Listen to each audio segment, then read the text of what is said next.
નમસ્કાર વિદ્યાર્થી મિત્રો, જે જીપીએસસીમાં આપ સર્વે મિત્રોનું સ્વાગત છે.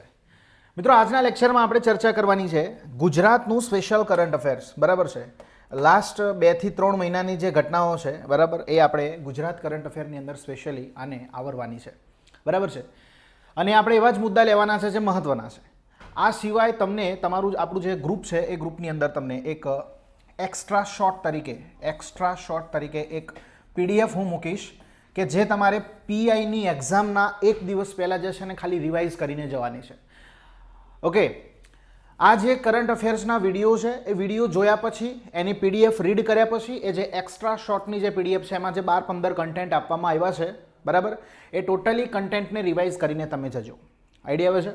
ઓકે, હવે આપણે શરૂઆત કરી રહ્યા છે ગુજરાત કરંટ અફેર્સની અંદર. તો આપણું જે ગુજરાતી ન્યૂઝપેપર છે એની અંદર એક આ લેખ આવ્યો હતો. ઓકે, હવે આ એકચ્યુઅલમાં કરંટ અફેર્સ તો કહી જ શકાય, પણ કરંટ અફેર્સની સાથે સાથે જે જનરલ સ્ટડીઝ કહેવાય છે એનો પણ એક ભાગ બની જશે તમારા માટે આવનારા સમયમાં. ઓકે, તો કે ભાઈ કચ્છની અંદર તમને ખબર હશે આપણે જે હેલ્લારો મૂવી છે, બરાબર, આ હેલ્લારો મૂવી ઘણા બધા વિદ્યાર્થીઓ જોયું પણ હશે. આ હેલ્લારો મૂવીનું શૂટિંગ જે જગ્યાએ થયું છે ગામનું નામ છે કુરન ગામ. અને આ જે કુરન ગામ છે એ મૂવીનું શૂટિંગ તો થયું છે, 2 નંબરની વાત છે, પણ ત્યાં આગળ એક કલા ખૂબ જ પ્રસિદ્ધ છે અને આ કલાનું નામ છે ખરડ વણાટ કલા. ખરડ વણાટ કલા એટલે કે આ એક હસ્તકલાનો ભાગ છે કે જે કચ્છના કુરન ગામની અંદર ખૂબ જ ફેમસ છે. અને આ એટલો ફેમસ છે કે આની જે આ વણાટ કલામાંથી જે આપણે બને છે જે વસ્તુઓ, બરાબર છે, એને લંડન અને સિડની મ્યુઝિયમ છે, બરાબર, ઓસ્ટ્રેલિયાનું સિડની મ્યુઝિયમ અને લંડનના અમુક મ્યુઝિયમમાં, બરાબર છે, એનું વોલ પેઇન્ટિંગ જે છે ત્યાં આગળ જોવા મળે છે. ઓકે, તો આ એક કલા છે. કદાચ આ તમે આર્ટિકલ વાંચ્યો હોય ન્યૂઝપેપરમાં તો વેલ એન્ડ ગુડ છે. ન્યૂઝપેપર વાંચવા બેસો એટલે આવું વાંચવાનું, બરાબર છે. પછી એમાં તો ઘણા એવા મુદ્દા છે, આઈડિયા આવે છે, એવા ઘણા મુદ્દા હશે કે પ્રેમી પંખીડા જે છે નહેરમાં પડીને મરી ગયા, એવું બધું આપણે જોવાની કોઈ જરૂર જ નથી. આવા આર્ટિકલ પકડવાના છે જે તમારા એક્ઝામ રિલેટેડ છે, બરાબર છે. Are you getting my point? તો આટલી વસ્તુ જે છે એ તમારા માટે ખાસ મહત્વની છે, આપણે યાદ રાખીશું. હવે આ કલા સાથે હાલની તારીખમાં એક વ્યક્તિ છે કે જેમને નેશનલ એવોર્ડ પણ મળેલો છે, ક્લિયર છે, જેમનું નામ છે તેજસીભાઈ. યાદ રાખજો, એમને શું મળ્યું છે? નેશનલ એવોર્ડ પણ મળેલો છે. તો જીપીએસસી કદાચ આવા પ્રશ્નોને ટાર્ગેટ કરે તો એમાં શંકાને સ્થાન નથી આવનારી કોઈ એક્ઝામની અંદર, ક્લિયર છે. તો ખરડ વણાટ કલા કયા જિલ્લાથી સંબંધિત છે? કચ્છ જિલ્લાથી. આઈડિયા આપજે, ક્લિયર છે? ઓકે મિત્રો, તો આપણે આ વાત કરી ખરડ વણાટ કલાની. ઓકે, ચાલો આગળ જોઈએ. હવે બીજું છે વિશ્વનું પ્રથમ સીએનજી પોર્ટ ટર્મિનલ જે છે એ ગુજરાત રાજ્યની અંદર સ્થપાય છે. વિશ્વનું સૌથી પ્રથમ સીએનજી પોર્ટ ટર્મિનલ એ ગુજરાતની અંદર સ્થપાશે. કઈ જગ્યાએ? તો કે ભાઈ ભાવનગર બંદરે. કઈ જગ્યાએ? ભાવનગર બંદરે. ઓકે,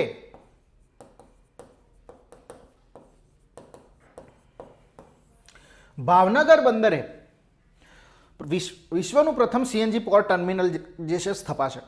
બીજી વાત, આના માટે તમને ખબર છે કે એ બંદરનું સંચાલન કોણ કરી રહ્યું છે? Gujarat maritime board. ક્લિયર છે? Gujarat maritime board. ક્લિયર છે? આ ગુજરાત મેરીટાઈમ બોર્ડ જે છે એ આપણા બંદરોનું સંચાલન કરી રહ્યું છે. તો આ જે બંદર છે એના ડેવલપ કરવા માટે ગુજરાત મેરીટાઈમ બોર્ડ પ્લસ એક બીજી કંપની છે જેનું નામ છે ફોરસાઇટ ગ્રુપ. આ કંપની જે છે લંડનની કંપની છે અને આ કંપની સાથે એમઓયુ કર્યા છે આપણી સરકારે. તો વિશ્વનું પ્રથમ સીએનજી પોર્ટ ટર્મિનલ એ ક્યાં આગળ બનશે? તો ભાવનગર ખાતે બનશે. અને એના વિશેની વધારાની માહિતી અહીંયા મળી છે. અને તમને આ જે પણ આવા ફોટોઝ મળે છે, આપણે વીરુભાઈનો ફોટો હોય, નમોભાઈનો ફોટો હોય, મોટાભાઈનો ફોટો હોય, તો આ બધા જે ફોટાવાળા જે મળે છે ને તમને, ક્લિયર છે, એને તો ખાસ વાંચવાના.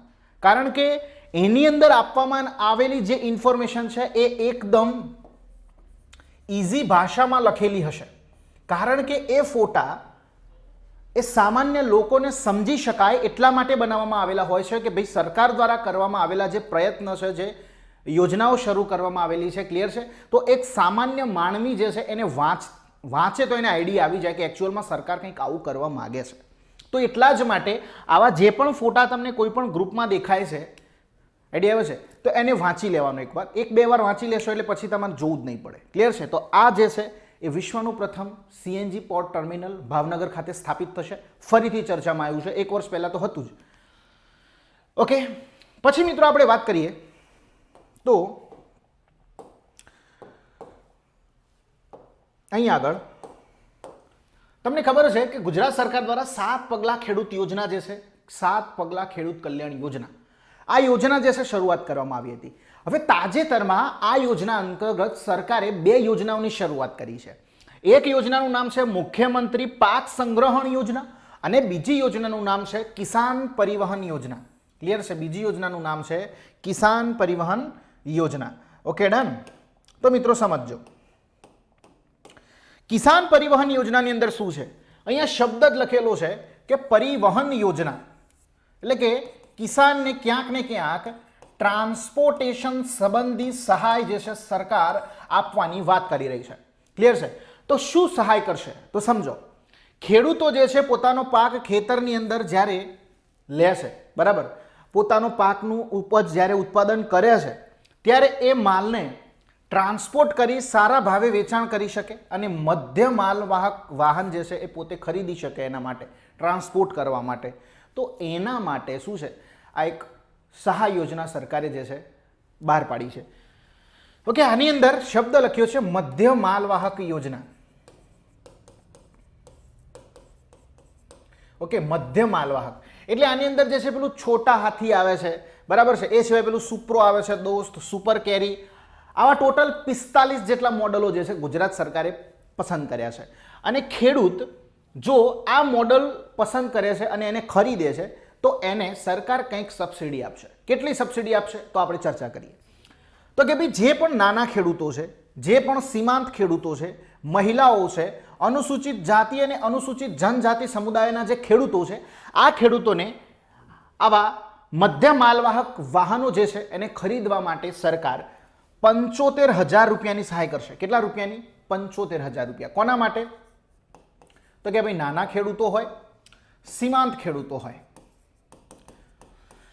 પ્લસ મહિલાઓ હોય, તેમજ અનુસૂચિત જાતિ અને અનુસૂચિત જનજાતિ સમુદાયના જે ખેડૂતો હોય એમના માટે આ વાહન ખરીદવા 75,000 રૂપિયાનું સબસિડી સરકાર આપે છે. ક્લિયર થાય છે? ઓકે, હવે આ સિવાય જેટલા ખેડૂતો છે, અન્ય સામાન્ય બીજા જે ખેડૂતો છે, ક્લિયર છે, આ ખેડૂતોને સરકાર 50,000 રૂપિયાની સહાય કરે છે. કેટલા રૂપિયા? 50,000 રૂપિયા. તો 2 વસ્તુ ખાસ યાદ રાખજો, આમાં 2 પાર્ટ છે. એક 75,000 રૂપિયા સે કોને મળે છે? તો કે ભાઈ નાના અને સીમાંત ખેડૂતો, નાના અને સીમાંત ખેડૂતો. ક્લિયર છે? નાના અને સીમાંત ખેડૂતોની ડેફિનેશન આગળ આપણે જોઈ ગયા છે ઓલરેડી કરંટમાં જ. ઓકે, ચાલો, પછી એ સિવાય મહિલાઓ, અનુસૂચિત જાતિ, અનુસૂચિત જનજાતિના જે સમુદાયમાં જે ખેડૂતો છે એમને 75,000 રૂપિયા અને બાકીના જે ખેડૂતો છે અન્ય એમને શું મળશે? તો કે ભાઈ 50,000 રૂપિયાની સહાય એ મધ્ય માલવાહક વ્હીકલ જો એ ખરીદે છે તો એમને મળશે. ક્લિયર છે? તો આ આપણે વાત કરી.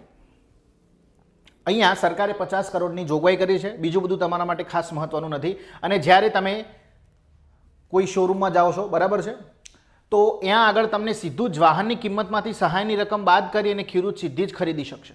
કે 5 લાખ રૂપિયાનું છે તો સીધું જ 75,000 કટ કરી અને તમને 4,25,000માં વાહન મળી જશે. તો આ પ્રકારની જોગવાઈ સરકારે કરી છે. કઈ યોજના?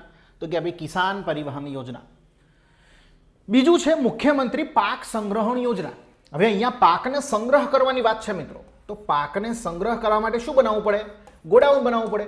તો સરકાર એ નાનું ગોડાઉન બનાવવા માટે કંઈક સબસિડી અને કંઈક સહાયની વાત કરી રહી છે. તો અહીં આગળ જો વાત કરીએ તો ખેડૂતો પોતાની જે ઉપજ થાય છે, જે ખેત પેદાશ થાય છે એને સંગ્રહ કરી શકે અને એમને જ્યારે પણ બજારમાં સારો ભાવ લાગે ત્યારે વેચી અને વધુ આર્થિક વળતર મેળવી શકે. એટલા જ માટે સરકારે આ જે ગોડાઉન છે એને બનાવવા માટે શું કર્યું છે? તો કે ભાઈ કંઈક સબસિડી અને સહાય આપી છે. તો સરકારે અહીંયા શું સહાય આપી છે? તો વાત કરીએ તો ખેડૂત જે છે એ પોતાની પ્રોડક્ટ તો ઉપજ તો બનાવી લે છે, પણ વરસાદ છે, કુદરતી હોનારતો છે અને કરા પડે છે અને આવું બધું જબરજસ્ત થાય છે તો એના કારણે શું થાય છે? બગડી જાય છે. આઈડિયા આવે છે? ઘઉં હોય કે બાજરી હોય કે કંઈ બી હોય, ભેજવાળું વાતાવરણ થાય છે અને એને જરાક પણ ભેજ અડે છે તો શું થાય છે? અંદર કોથળામાં જ ઉગી નીકળે છે. આઈડિયા આવે છે? તો શું થાય? બગડી જાય. તો ખેડૂત જે છે એને આ વસ્તુ બગડી ના જાય એટલા જ માટે એક સ્પેશિયલી એનું ગોડાઉન જે છે એ બનાવે, નાનું અરખું ગોડાઉન, બરાબર છે. એની સાઇઝથી લઈને બધી જ વસ્તુ સરકારે અહીંયા મેન્શન કરેલી છે કે 12 ફૂટની ઊંચાઈ હોય, પાયો 2 ફૂટ ખોદેલો હોય. આ બધી આપણા માટે ખાસ મહત્વનું નથી, પણ તમારે અહીંયા ખાલી વાંચી લેવાનું છે, PDF મળે એટલે. ક્લિયર છે. પણ સરકાર સહાય કેટલી આપે છે તો યાદ રાખજો, 30,000 રૂપિયાની સરકાર સહાય આપે છે. ક્લિયર છે. 30,000 જે છે સરકાર અહીંયા સહાય આપે છે, અને એ જે સહાય છે એ 15,000 રૂપિયાના 2 હપ્તામાં ખેડૂતોને ચૂકવવામાં આવશે. 15,000ના 2 હપ્તા. ક્લિયર છે. 15,000ના 2 હપ્તા જે છે ખેડૂતોને ચૂકવવામાં આવશે. ક્લિયર છે. તો આ 2 યોજનાઓની આપણે વાત કરી ભાઈ. કઈ કઈ છે? મુખ્યમંત્રી કિસાન પરિવહન યોજના અને મુખ્યમંત્રી પાક સંગ્રહણ યોજના. હવે સરકાર તમને જે છે પ્રશ્ન કેવો પૂછી શકે? સરકાર તમને એવો પ્રશ્ન પૂછે કે ભાઈ નીચે પૈકી કઈ યોજનામાં સરકાર ખેડૂતોને પોતાનો પાક લઈ જવા માટે અથવા તો પાકના ટ્રાન્સપોર્ટેશન માટે જે છે મધ્ય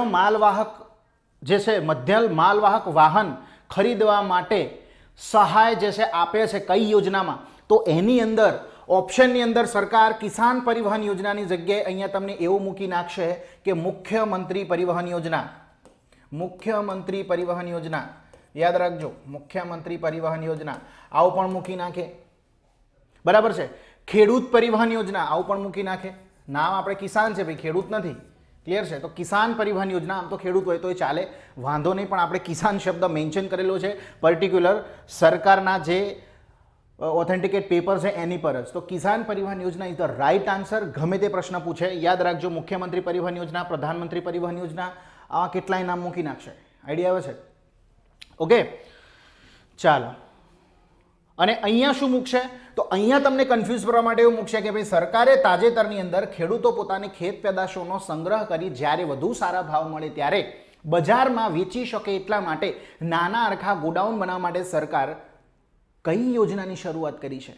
તો એ યોજના છે મુખ્યમંત્રી પાક સંગ્રહણ યોજના.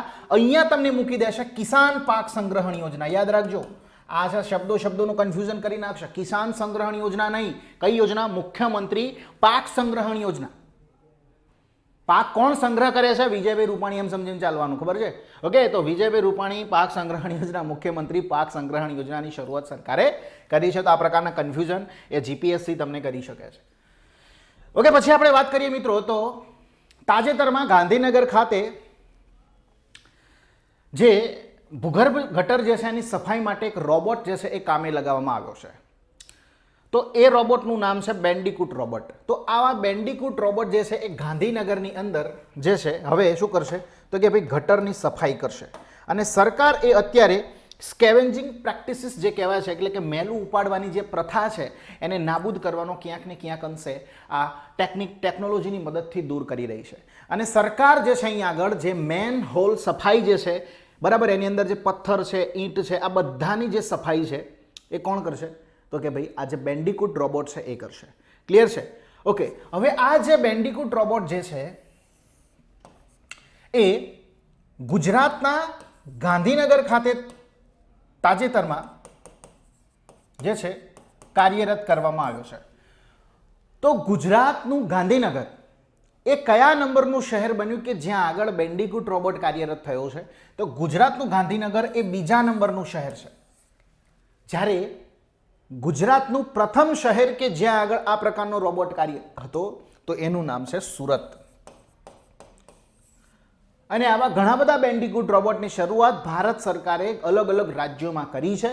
જો ગુજરાત રાજ્યની પર્ટિક્યુલર વાત કરું તો અહીંયા 11મું શહેર બન્યું છે ગાંધીનગર. આખા ભારતની વાત કરું છું, ભારતમાં 11મું શહેર બન્યું છે ગાંધીનગર.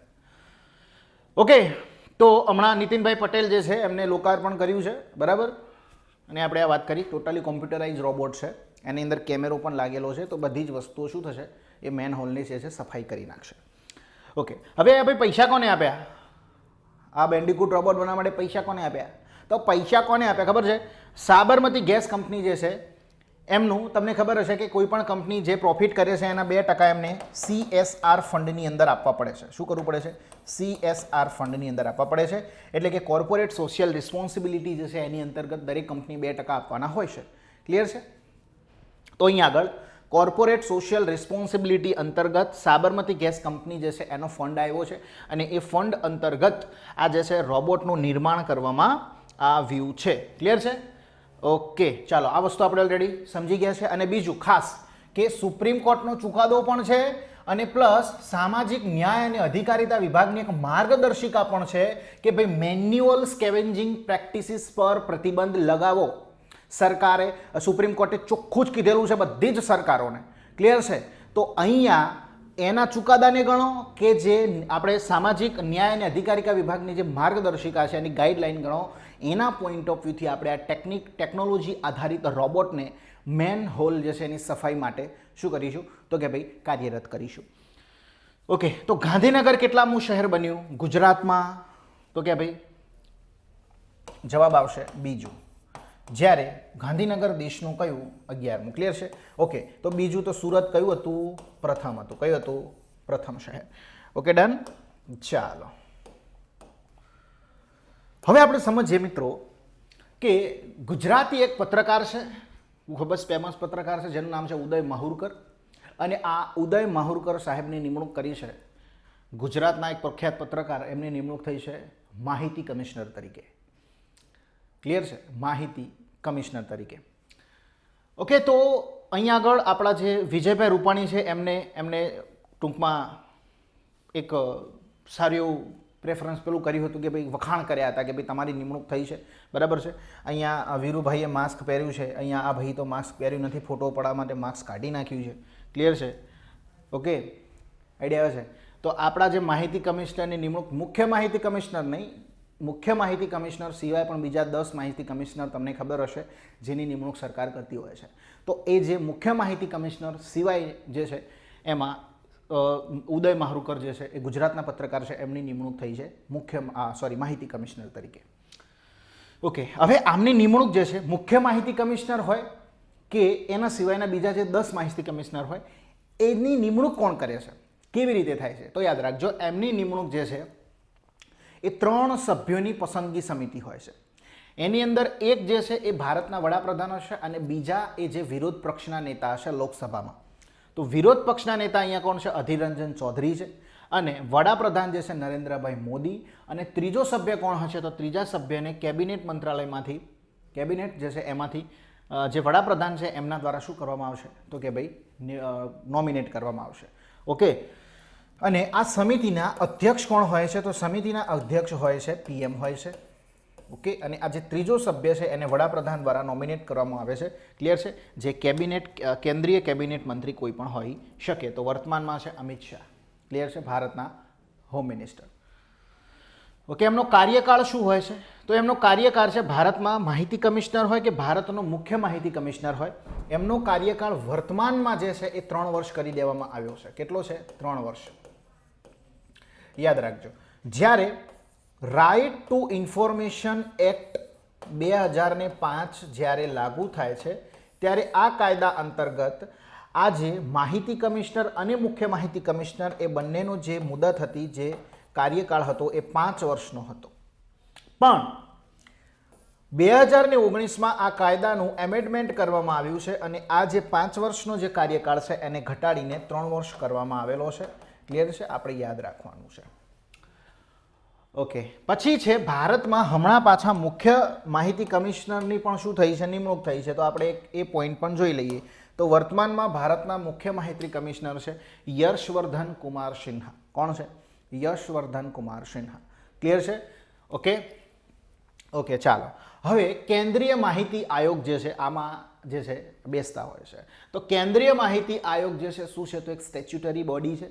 એટલે કે અહીંયા આરટીઆઈ એક્ટ 2005 અંતર્ગત એની જે છે ગઠન કરવામાં આવ્યું છે. એક વૈધાનિક સંસ્થા છે. તમને ખબર છે કે કાયદા દ્વારા જો કોઈ સંસ્થાનું ગઠન થાય છે તો એ સંસ્થાને કેવી સંસ્થા કહેવાય છે? વૈધાનિક સંસ્થા કહેવાય છે. ક્લિયર છે? અને એની સ્થાપના થઈ છે 12 ઓક્ટોબર 2005ના રોજ. અને માહિતી આયોગમાં એક મુખ્ય માહિતી કમિશનર અને વધુમાં વધુ 10 અન્ય માહિતી કમિશનર જે છે એ નિમણૂક કરી શકાય છે. ક્લિયર છે? નિમણૂક કરી શકાય છે. ડન. ચાલો નેક્સ્ટ જોઈએ આપણે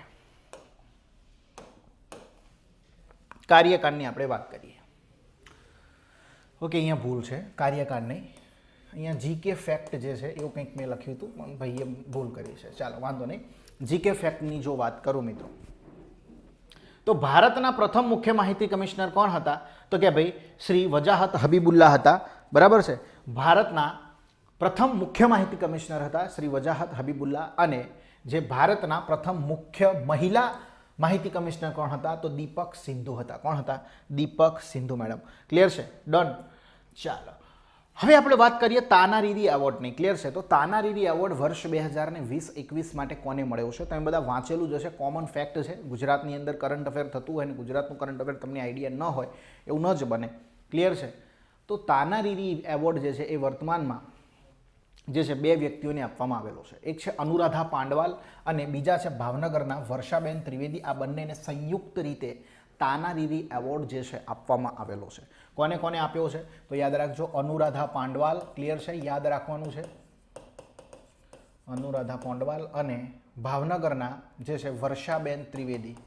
આ બંનેને સંયુક્ત રીતે તાનારીરી એવોર્ડ આપવામાં આવ્યો છે.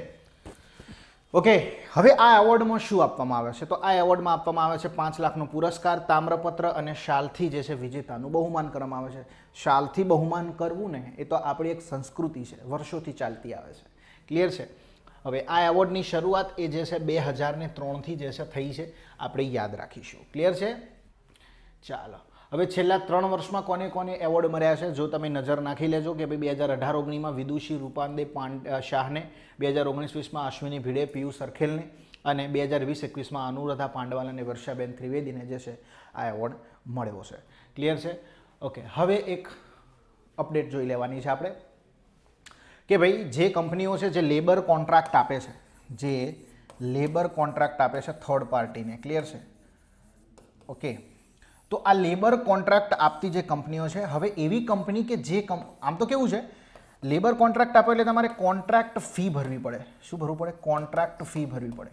પણ હવે એવી કંપનીઓ કે જે કંપનીમાં 50 કે તેથી ઓછા કામદારો જે છે કાર્ય કરતા હોય, એવા એન્ટરપ્રાઇઝીસ કે જ્યાં આગળ 50 કે તેથી ઓછા કર્મચારીઓ જે છે કામ કરતા હોય. ક્લિયર છે? તો એવી કંપનીને કોઈ પણ પ્રકારની કોન્ટ્રાક્ટ ફી ભરવાની રહેતી નથી. એટલે કયા ઉદ્યોગોને કોન્ટ્રાક્ટ ફીમાંથી નાબૂદી મળી છે? તો 50થી ઓછી સંખ્યા જે છે ત્યાં આગળ કામ કરતી હોય ઉદ્યમોની, બરાબર છે, મતલબ કે કાર્યકરોની, કર્મચારીઓની, તો એમને જે છે કોન્ટ્રાક્ટ ફી ભરવાની નથી. અહીંયા કોન્ટ્રાક્ટ લેબર જે છે નિયમ નાબૂદી અધિનિયમ ગુજરાત 1972 જે છે એને કેટલાક સુધારા કરીને લાગુ કરાયો છે. ક્લિયર છે? તો યાદ રાખજો, 50થી ઓછા કર્મચારી ધરાવતી જે કંપની છે એમને ક્યાંય પણ કોન્ટ્રાક્ટ લેબર ફી ભરવાની આવતી નથી. કોઈ પણ પ્રકારની કોન્ટ્રાક્ટ ફી એમને ભરવાની નથી. ક્લિયર છે? ઓકે, પછી જો વાત કરું સોલાર રૂફટોપ, તો ગુજરાત રાજ્ય એ ભારતમાં, દેશમાં સોલાર રૂફટોપ જે છે સ્થાપિત કરવામાં ગુજરાત પ્રથમ ક્રમે રહ્યું છે. છેલ્લા વર્ષની અંદર 1 લાખથી વધુ ઘરમાં આ યોજનાએ લાભ, ઘણા 1 લાખથી વધુ ઘરે આ યોજનાનો લાભ મેળવાયો છે. ઓકે, હવે જો વાત કરું સોલાર રૂફટોપ એટલે કે રૂફ ઉપર લગાવવામાં આવતો જે સોલાર પાવર પ્લાન્ટ છે એની વાત છે. આ સિવાય બીજો પાવર પ્લાન્ટ આવે છે, એ છે ground mounted power plant. Ground માઉન્ટેડમાં શું હોય છે? તો કે ભાઈ જમીન ઉપર જે છે એ પાવર પ્લાન્ટને ઇન્સ્ટોલ કરવામાં આવે છે. આઈડિયા આવે છે?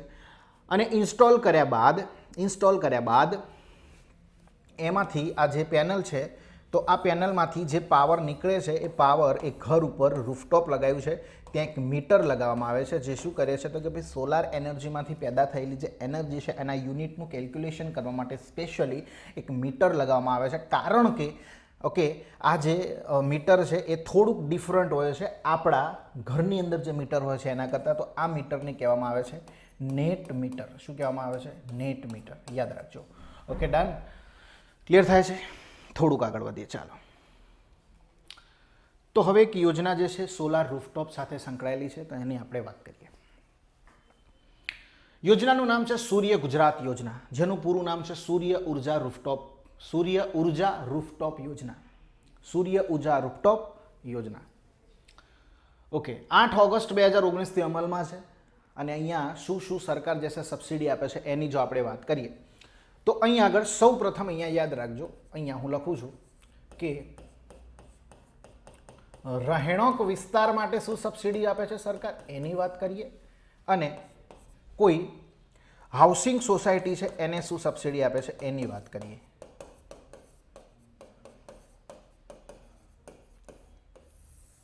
ક્લિયર છે? રહેણાંક વિસ્તાર અને હાઉસિંગ સોસાયટી.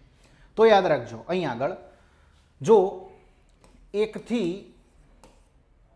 અહીંયા રાખો ને 3 કિલોવોટ સુધીનો જો પાવર પ્લાન્ટ તમે લગાવો છો તમારા ઘર ઉપર, અગાશી ઉપર કે પતરા ઉપર, તો આ 3 કિલોવોટ સુધીનો પાવર પ્લાન્ટ લગાવો છો તો તમને સરકાર અહીંયા 40%ની સબસિડી આપે છે.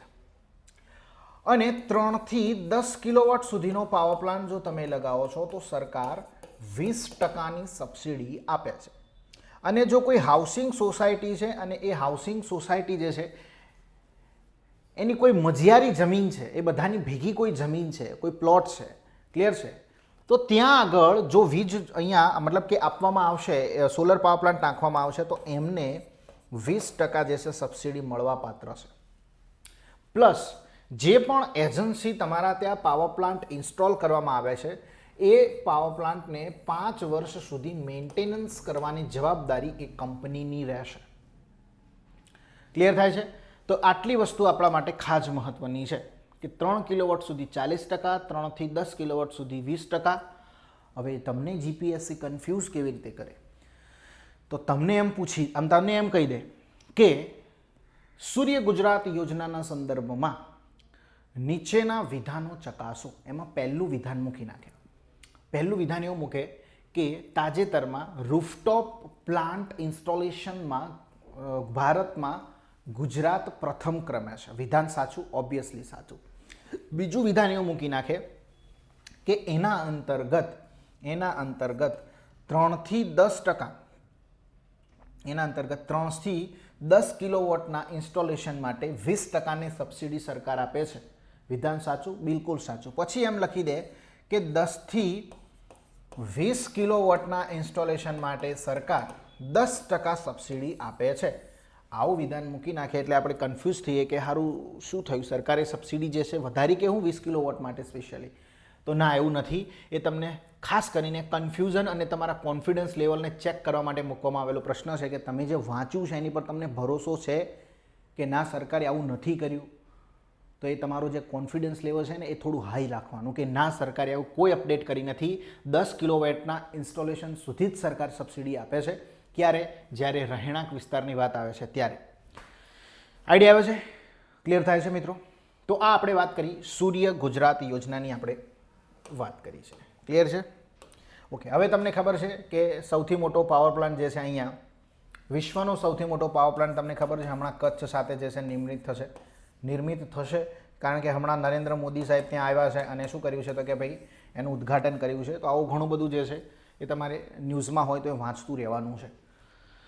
ઓકે. પછી જો વાત કરીએ તો હજુ આપણે રિન્યુએબલ એનર્જીની અંદર જ આગળ વધી રહ્યા છે. રિન્યુએબલ એનર્જી જે છે હવે ગુજરાતની અંદર આપણે જે આ રિન્યુએબલ એનર્જીની જે યોજનાઓ છે ગુજરાતની વાત કરું છું તો એની નોડલ એજન્સી કઈ છે તો યાદ રાખજો જેડા, ગુજરાત એનર્જી ડેવલપમેન્ટ એજન્સી. આ જેડા જે છે ગુજરાતમાં સોલાર એનર્જી હોય કે વિન્ડ એનર્જી હોય એ જે રિન્યુએબલ એનર્જી છે એની શું કરે છે તો કે ભાઈ નોડલ એજન્સી છે. એ રીતે ભારતમાં એક મંત્રાલય છે જેનું નામ છે MNRE, ministry of new and renewable energy. આ મિનિસ્ટ્રી જે છે બરાબર એના માટે હમણાં એક મીટિંગ થઈ હતી. ક્લિયર છે? આ જે સમિટ છે આ સમિટની અંદર કઈ સમિટ હતી તો કે ભાઈ renewable energy investor summit and expo. તો આ જે એક્સપો યોજાણો છે 3જી આવૃત્તિ હતી એની અંદર જે છે એવું કંઈક જાહેર કરવામાં આવ્યું આપણા વિજયભાઈ રૂપાણી દ્વારા કે ભાઈ ગુજરાત જે છે એનું રિન્યુએબલ એનર્જી ઉત્પાદનમાં 13% પ્રદાન છે. એટલે કે ભારતની અંદર જે છે રિન્યુએબલ એનર્જી પેદા થઈ રહી છે આ રિન્યુએબલ એનર્જીમાં ગુજરાતની 13% જે છે એનર્જી આપે છે. ક્લિયર છે? ટોટલ એનર્જી જે છે રિન્યુએબલ સોર્સમાંથી પેદા થઈ રહી છે ભારતમાં એમાં 13% માત્ર ગુજરાતમાંથી થાય છે. ક્લિયર છે? તો દેશની કુલ પુનઃપ્રાપ્ય ઉર્જા ઉત્પાદનમાં એટલે કે રિન્યુએબલ એનર્જી ઉત્પાદન જે થઈ રહ્યું છે એમાં ગુજરાતનું 13% યોગદાન છે. યાદ રાખજો 13%. ઓકે. અને રાજ્યની કુલ, હવે ગુજરાત રાજ્યની વાત આવી, તો ગુજરાત રાજ્યમાં કુલ જે 30 ગીગાવોટ જે છે એનર્જીની જરૂર પડે છે અને પેદા થઈ રહી છે, તો 30 ગીગાવોટમાંથી 37% ફાળો જે છે એ રિન્યુએબલ એનર્જીનો છે, એટલે કે 11 ગીગાવોટ જેટલો ફાળો એ રિન્યુએબલ એનર્જીમાંથી જે છે આપણે ગુજરાત મેળવે છે અને યુઝ કરે છે. ઓકે, હવે દેશની કુલ રિન્યુએબલ એનર્જીની કેપેસિટી છે 89,230 મેગાવોટ. સામે ગુજરાતનું યોગદાન છે 11,264 મેગાવોટ. ક્લિયર છે? ઓકે, અને ધોલેરા સ્પેશિયલ ઇન્વેસ્ટમેન્ટ રિઝનની અંદર 5,000 મેગાવોટનો એક અલ્ટ્રા મેગા સોલાર પાર્કનું નિર્માણ હજુ ચાલુ છે. કેટલો? 5,000 મેગાવોટનો. અને હમણાં જો તમે ન્યૂઝ સાંભળ્યા હોય તો ધોલેરા ખાતે સ્પેશિયલ એજ્યુકેશન રિજિયન જે છે એ બનશે. ગુજરાતનો મે બી કદાચ ભારતનો જ પ્રથમ છે સ્પેશિયલ એજ્યુકેશન રિજન જે છે. હું એની એક ડિટેલ આ પીડીએફની પાછળ અપડેટ કરી દઈશ, ડોન્ટ વરી. ક્લિયર છે? તો એ જે છે ગુજરાતમાં ધોલેરા ખાતે નિર્માણ પામશે 1,000 એકર જે છે જમીનની અંદર. તો સ્પેશિયલ જે છે એજ્યુકેશન રિજન ક્યાં આગળ? તો કે ભાઈ ધોલેરા ખાતે નિર્માણ પામશે 1,000 એકર જમીન ઉપર. ક્લિયર છે? Okay, done. પછી જો વાત કરીએ તો દાદા સાહેબ ફાળકે આઇકોન એવોર્ડ જે છે, દાદા સાહેબ ફાળકે એવોર્ડ નહીં, દાદા સાહેબ ફાળકે આઇકોન એવોર્ડ એ કોને મળ્યો છે? તો ગુજરાતના અમદાવાદના એક વ્યક્તિ છે જેમનું નામ છે બ્લેઝમન સોમ્યુઅલ, એમને મળ્યો છે. અને આ કેમ અપાય છે? તો એટલા માટે અપાય છે કે ભાઈ ફિલ્મ ઉદ્યોગમાં જે યંગ એન્ડ ડાયનેમિક ટેલેન્ટ છે, ક્લિયર છે, યંગ એન્ડ ડાયનેમિક ટેલેન્ટ છે એમને પ્રોત્સાહન મળે એટલા માટે આ એવોર્ડ આપવામાં આવે છે. ક્લિયર છે? તો દાદા સાહેબ ફાળકે આઇકોન એવોર્ડ જે છે મળ્યો છે. હવે ભુજની અંદર ભારત અને પાકિસ્તાનનું જ્યારે 1965માં યુદ્ધ થયું હતું, તે 1965માં જે છે આપણા સૈનિકો પ્લસ તેની જે વસ્તી છે એમને મદદ મળી રહે એટલા ખાતે ભુજ ખાતે એક રેડિયો, આકાશવાણી રેડિયો જે છે સ્ટેશન જે છે શરૂ કરવામાં આવ્યું હતું, રેડિયો સ્ટેશન. અને આ જે રેડિયો સ્ટેશન છે એ વર્તમાનમાં સરકારે બંધ કરવાનો જે છે નિર્ણય લીધો છે. અને 55 વર્ષ જૂનું આ જે રેડિયો સ્ટેશન છે એ હવે બંધ થશે. ક્લિયર છે? યાદ રાખજો. Okay, done. ચાલો, હવે સરકારે એક તમે જોયું છે, તમે કદાચ વાંચ્યું હોય તો, ફોરેન ડાયરેક્ટ ઇન્વેસ્ટમેન્ટ જે છે પ્રત્યક્ષ વિદેશી રોકાણના સંદર્ભમાં ગુજરાત એ ભારત દેશની અંદર પ્રથમ ક્રમે રહ્યું છે. ઓકે, એટલે કે 2020-21નું જે વર્ષ છે એના જે પ્રથમ 6 મહિનાની અંદર 1.19 લાખ કરોડ રૂપિયાનું વિદેશી રોકાણ ગુજરાતે પ્રાપ્ત કર્યું છે, જે સમગ્ર દેશની અંદર જે એફડીઆઈ આવ્યું છે એના 53% જેટલો હિસ્સો ધરાવે છે. આઈડિયા આવ્યો છે? તો ગુજરાત એ પ્રથમ નંબરે રહ્યું છે એફડીઆઈ પ્રાપ્ત કરવામાં. ભારતના આ જે પ્રથમ આપણે 6 મહિના છે એની વાત કરી. ઓકે, પછી જો વાત કરીએ તો ગુજરાતનું જે 2019-20ના વર્ષની અંદર આપણે જે એફડીઆઈ પ્રાપ્ત કર્યું છે, ક્લિયર છે, એના કરતાં બરાબર છે નાણાકીય વર્ષ ગુજરાતના વિદેશી રોકાણમાં 240%નો વધારો થયો છે, ભારતના કોઈપણ રાજ્ય કરતાં વધુ છે. એટલે કે જે નાણાકીય વર્ષ ગયું વર્ષ છે 2019-20, આ વર્ષ દરમિયાન 240% જે છે એફડીઆઈનો ફ્લો જે છે એ વધ્યો છે. ક્લિયર છે? 240% વધારો થયો છે. આઈડિયા આવે છે? જે ભારતના બીજા રાજ્યો કરતાં વધુ જ છે. ઓકે, ક્લિયર છે? હવે જો વાત કરીએ બીજા સર્વેની, તો એન્યુઅલ સર્વે ઓફ ઇન્ડસ્ટ્રીઝ જે છે એને એક રિપોર્ટ આપ્યો છે કે ભાઈ ઔદ્યોગિક ઉત્પાદનની દ્રષ્ટિએ ગુજરાતમાં ભારતનું જે ઉત્પાદન થાય છે એના 17.5% સાથે પ્રથમ સ્થાને છે. ક્લિયર છે? ઔદ્યોગિક ઉત્પાદન જે છે એ સૌથી વધુ ગુજરાત રાજ્ય કરે છે એવું કોણ કહે છે? તો કે ભાઈ એન્યુઅલ સર્વે ઓફ ઇન્ડસ્ટ્રી જે છે રિપોર્ટ આપ્યો છે એ કહે છે 17.5% ઉત્પાદન વાર્ષિક જે છે ગુજરાત રાજ્ય કરે છે, જે ભારતમાં સૌથી વધુ કરે છે. પ્રથમ નંબરે છે ગુજરાત. ઓકે, પછી જો વાત કરીએ, જો નિકાસની વાત કરીએ તો એપ્રિલથી સપ્ટેમ્બર 2020 દરમિયાન ભારતની કુલ નિકાસમાં ગુજરાતનો 23%થી વધુ ફાળો છે. અને ગુજરાત જે છે એ ગુજરાતના જે પોર્ટ છે એ ભારતના જેટલા બંદરો છે, ભારતનું જે કુલ વ્યવસ્થાપન થઈ રહ્યું છે જળ દ્વારા, એમાં 40% ટ્રાન્સપોર્ટેશન જે છે ગુજરાતના બંદરોથી થાય છે. એ યાદ રાખજો. ક્લિયર છે? હવે વાત કરીએ કે વિવિધ રાજ્યોમાં વિદેશી રોકાણ જે છે એપ્રિલથી સપ્ટેમ્બર જે છે સમયગાળા દરમિયાન કેટલું રહ્યું છે. તો જો આપણે વાત કરીએ તો ગુજરાત જે છે પ્રથમ ક્રમે છે, બીજા નંબરે કર્ણાટક અને ત્રીજા નંબરે મહારાષ્ટ્ર છે. આ ત્રણ આપણે ખાલી યાદ રાખવાના છે. પહેલા નંબરે ગુજરાત, બીજા નંબરે મહારાષ્ટ્ર અને તરત એની બાજુમાં બીજા નંબરે કર્ણાટક અને ત્રીજા નંબરે શું છે મહારાષ્ટ્ર. ક્લિયર છે? Okay done. ઓકે, હવે છે આ સમયગાળામાં સૌથી વધુ વિદેશી રોકાણ કરનાર દેશ કયો છે? ક્લિયર છે? તો આપણે યાદ રાખીશું એ દેશનું નામ છે સિંગાપોર. કયો દેશ છે? સિંગાપોર. જે છે સિંગાપોર. ક્લિયર છે? Okay done. તો મિત્રો આ આપણે વાત કરી છે એની એફડીઆઈની. ઓકે, હવે department four promotion and industrial trade, industry and internal trade છે કે DPIIT, આની જો આપણે વાત કરીએ, ક્લિયર છે, હમણાં આજે સર્વે એન્યુઅલ સર્વે ઓફ ઇન્ડસ્ટ્રી જે છે આના દ્વારા જ રજૂ કરવામાં આવ્યો હતો. તો આની જો વાત કરીએ તો 1995ની અંદર એની સ્થાપના થઈ છે. ક્લિયર છે? એનું પૂરું નામ અહીં આપણે લખેલું છે department of promotion of industry and internal trade. શું છે? તો કે ભાઈ વાણિજ્ય અને ઉદ્યોગ મંત્રાલયનો એક વિભાગ છે જે એકંદરે ઔદ્યોગિક નીતિ જે છે, ઔદ્યોગિક નીતિ બનાવવી એને ઇમ્પ્લિમેન્ટેશન કરવું, બરાબર છે, એનું કાર્ય કરે છે ઔદ્યોગિક નીતિના સંદર્ભમાં, ઇન્ડસ્ટ્રીયલ પોલિસીના સંદર્ભમાં. ક્લિયર છે? ઔદ્યોગિક ક્ષેત્રનો વિકાસ અને પ્રોત્સાહન માટે જવાબદાર વિભાગ હોય તો એ છે DPIIT. ક્લિયર છે?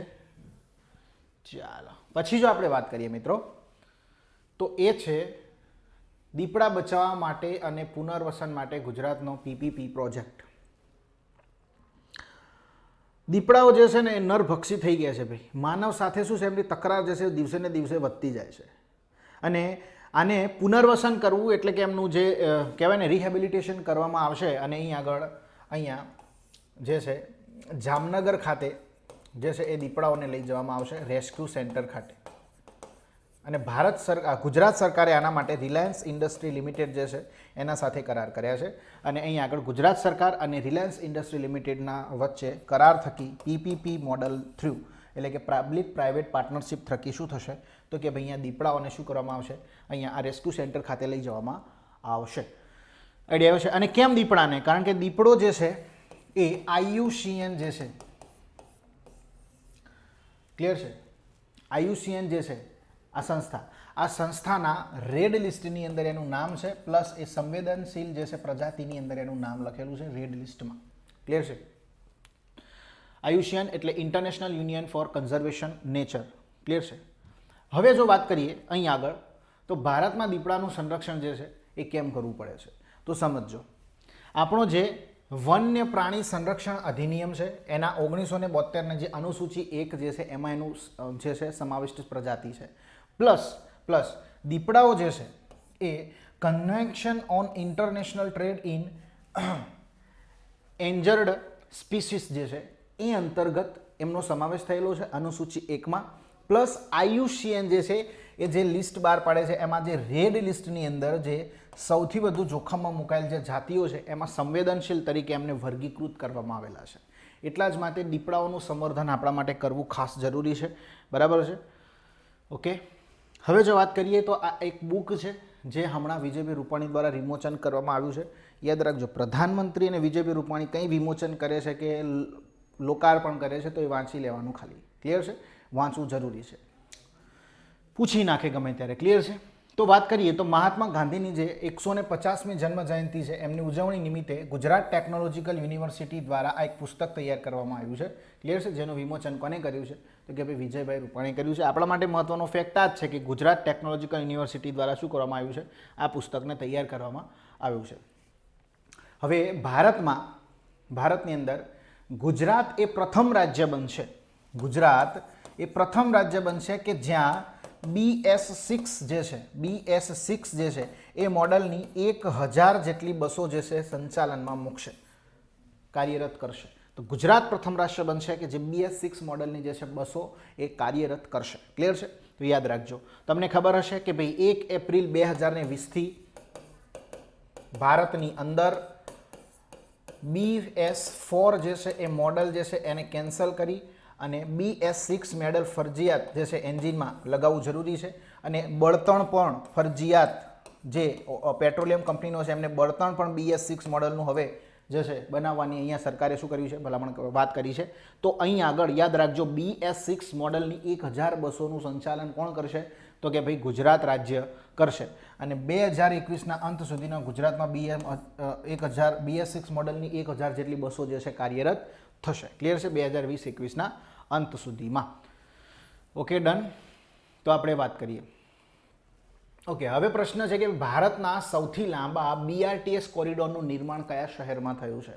તો ભારતનો સૌથી લાંબો BRTS કોરિડોર એ સુરત શહેરની અંદર નિર્માણ પામ્યું છે, જેની લંબાઈ 108 કિલોમીટર જેટલી છે. કેટલી છે? 108 કિલોમીટર જેટલી છે. એની લંબાઈ કેટલી છે? 108 કિલોમીટર જેટલી છે મિત્રો. ક્લિયર છે? ઓકે, હવે છે ઓર્ગેનિક મસાલા બિયારણ પાર્ક. ખૂબ જ મહત્વનો પ્રશ્ન આમાંથી બની શકે છે. ઓર્ગેનિક મસાલા બિયારણ પાર્ક. ક્લિયર છે?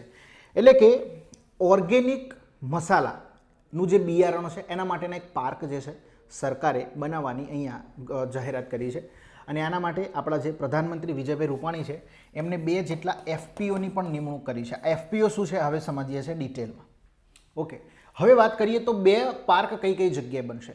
તો વરિયાળી માટે બનાસકાંઠામાં બનશે અને જીરા માટે પાટણમાં બનશે. યાદ રાખજો, વરિયાળી માટે બનાસકાંઠા અને જીરા માટે પાટણમાં. આમાં ઓપ્શનમાં ઊંઝા પણ મૂકી દે અને ગમે તે મૂકી દે. યાદ રાખજો, વરિયાળી માટે બનાસકાંઠામાં ઓર્ગેનિક મસાલા બિયારણ પાર્ક તૈયાર થશે અને જીરા માટે પાટણમાં ઓર્ગેનિક મસાલા બિયારણ પાર્કની સ્થાપના કરવામાં આવી છે. ઓકે, આનો મુખ્ય હેતુ એવો છે કે ભાઈ જૈવિક મસાલા પાક જે છે એમાં બીજની જે વેલ્યુ ચેન છે એને પ્રોત્સાહન આપવું. ક્લિયર છે? કારણ કે વરિયાળી અને જીરું જે છે એ મસાલાની અંદર આપણે સમાવેશ કરીએ છીએ. બરાબર છે? ઓકે, આપણે જોયું હતું આપણા ઇકોનોમીની અંદર જે આપણે ચેપ્ટર શરૂ કર્યું છે કૃષિ. આ કૃષિમાં આપણે પાકનું જે વર્ગીકરણ જોયું છે એમાં મસાલાની અંદર આ બધાનો સમાવેશ આપણે કર્યો છે. ક્લિયર છે? ઇલાયચીનો સમાવેશ આપણે મસાલામાં કર્યો છે. આ બધા મસાલામાં સમાવેશ થાય છે. ઓકે, હવે જો મુખ્યમંત્રીએ બિયારણ ઉત્પાદન માટે 2 FPO ફાર્મર પ્રોડ્યુસર ઓર્ગેનાઇઝેશનને મંજૂરી પત્ર પણ અર્પણ કર્યા છે. હવે સમજીએ છીએ આ FPO શું છે. What is FPO? ખેડૂત ઉત્પાદક સંગઠન જે છે એને આપણે કહીએ છીએ. મિત્રો, FPO જે છે એ ખેડૂતો જે છે એમના દ્વારા 10 કે 10થી વધુ ખેડૂતો જે છે એક સાથે ભેગા મળી એક સંગઠનનું નિર્માણ કરે છે. એક કાનૂની સંસ્થા આપણે કહી શકીએ, એક લીગલ એન્ટિટી જેનું રજિસ્ટ્રેશન કરાવવાનું હોય છે. બરાબર છે? એમાં ક્લિયર છે? તો આ એક પ્રકારની ઉત્પાદક કંપની આપણે કહી શકીએ એમને. ક્લિયર છે? એક પ્રકારની ઉત્પાદક કંપની કહી શકીએ કે અહીંયા 10 કે 10થી વધુ ખેડૂતો એક જગ્યાએ મળે, એક જ ગામના હોય, અલગ અલગ ગામના હોય, એનાથી કોઈ ફરક પડતો નથી, પણ ખેડૂતો ભેગા મળી અને એક સંગઠનનું નિર્માણ કરે છે. અને આ સંગઠનને શું કરે છે તો કે ભાઈ આ સંગઠનનું શું કરવામાં આવે છે? રજિસ્ટ્રેશન કરવામાં આવશે. એટલે આ જે સંગઠન બન્યું છે એક લીગલ એન્ટિટી કહેવાશે. કેવું કહેવાશે? એક લીગલ એન્ટિટી, એટલે કે એક કાનૂની સંસ્થા કહેવાશે. એક કાનૂની સંસ્થા કહેવાશે. ક્લિયર છે? ઓકે, તો ખેડૂતો ભેગા મળી એક સંગઠન બનાવે, આથી એને શું કહેવાય? ફાર્મર ઉત્પાદક સંગઠન, એટલે કે ખેડૂત ઉત્પાદક સંગઠન. હવે અહીંયા આગળ FPO થી મળતો જે નફો છે એ આ સંગઠનવાળા શું કરશે તો કે ભાઈ જેટલા ભાગે છે બધાને વેચી લેશે.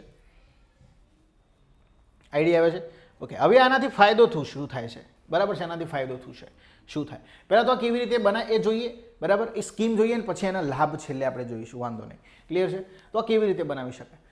તો અહીંયા એક ગ્રુપ હોય જેમાં ઓછામાં ઓછા શું હોય? 10 વ્યક્તિ હોવા જરૂરી છે. અને આની અંદર બોર્ડ ઓફ ડાયરેક્ટર પણ હશે અને CEO પણ હશે.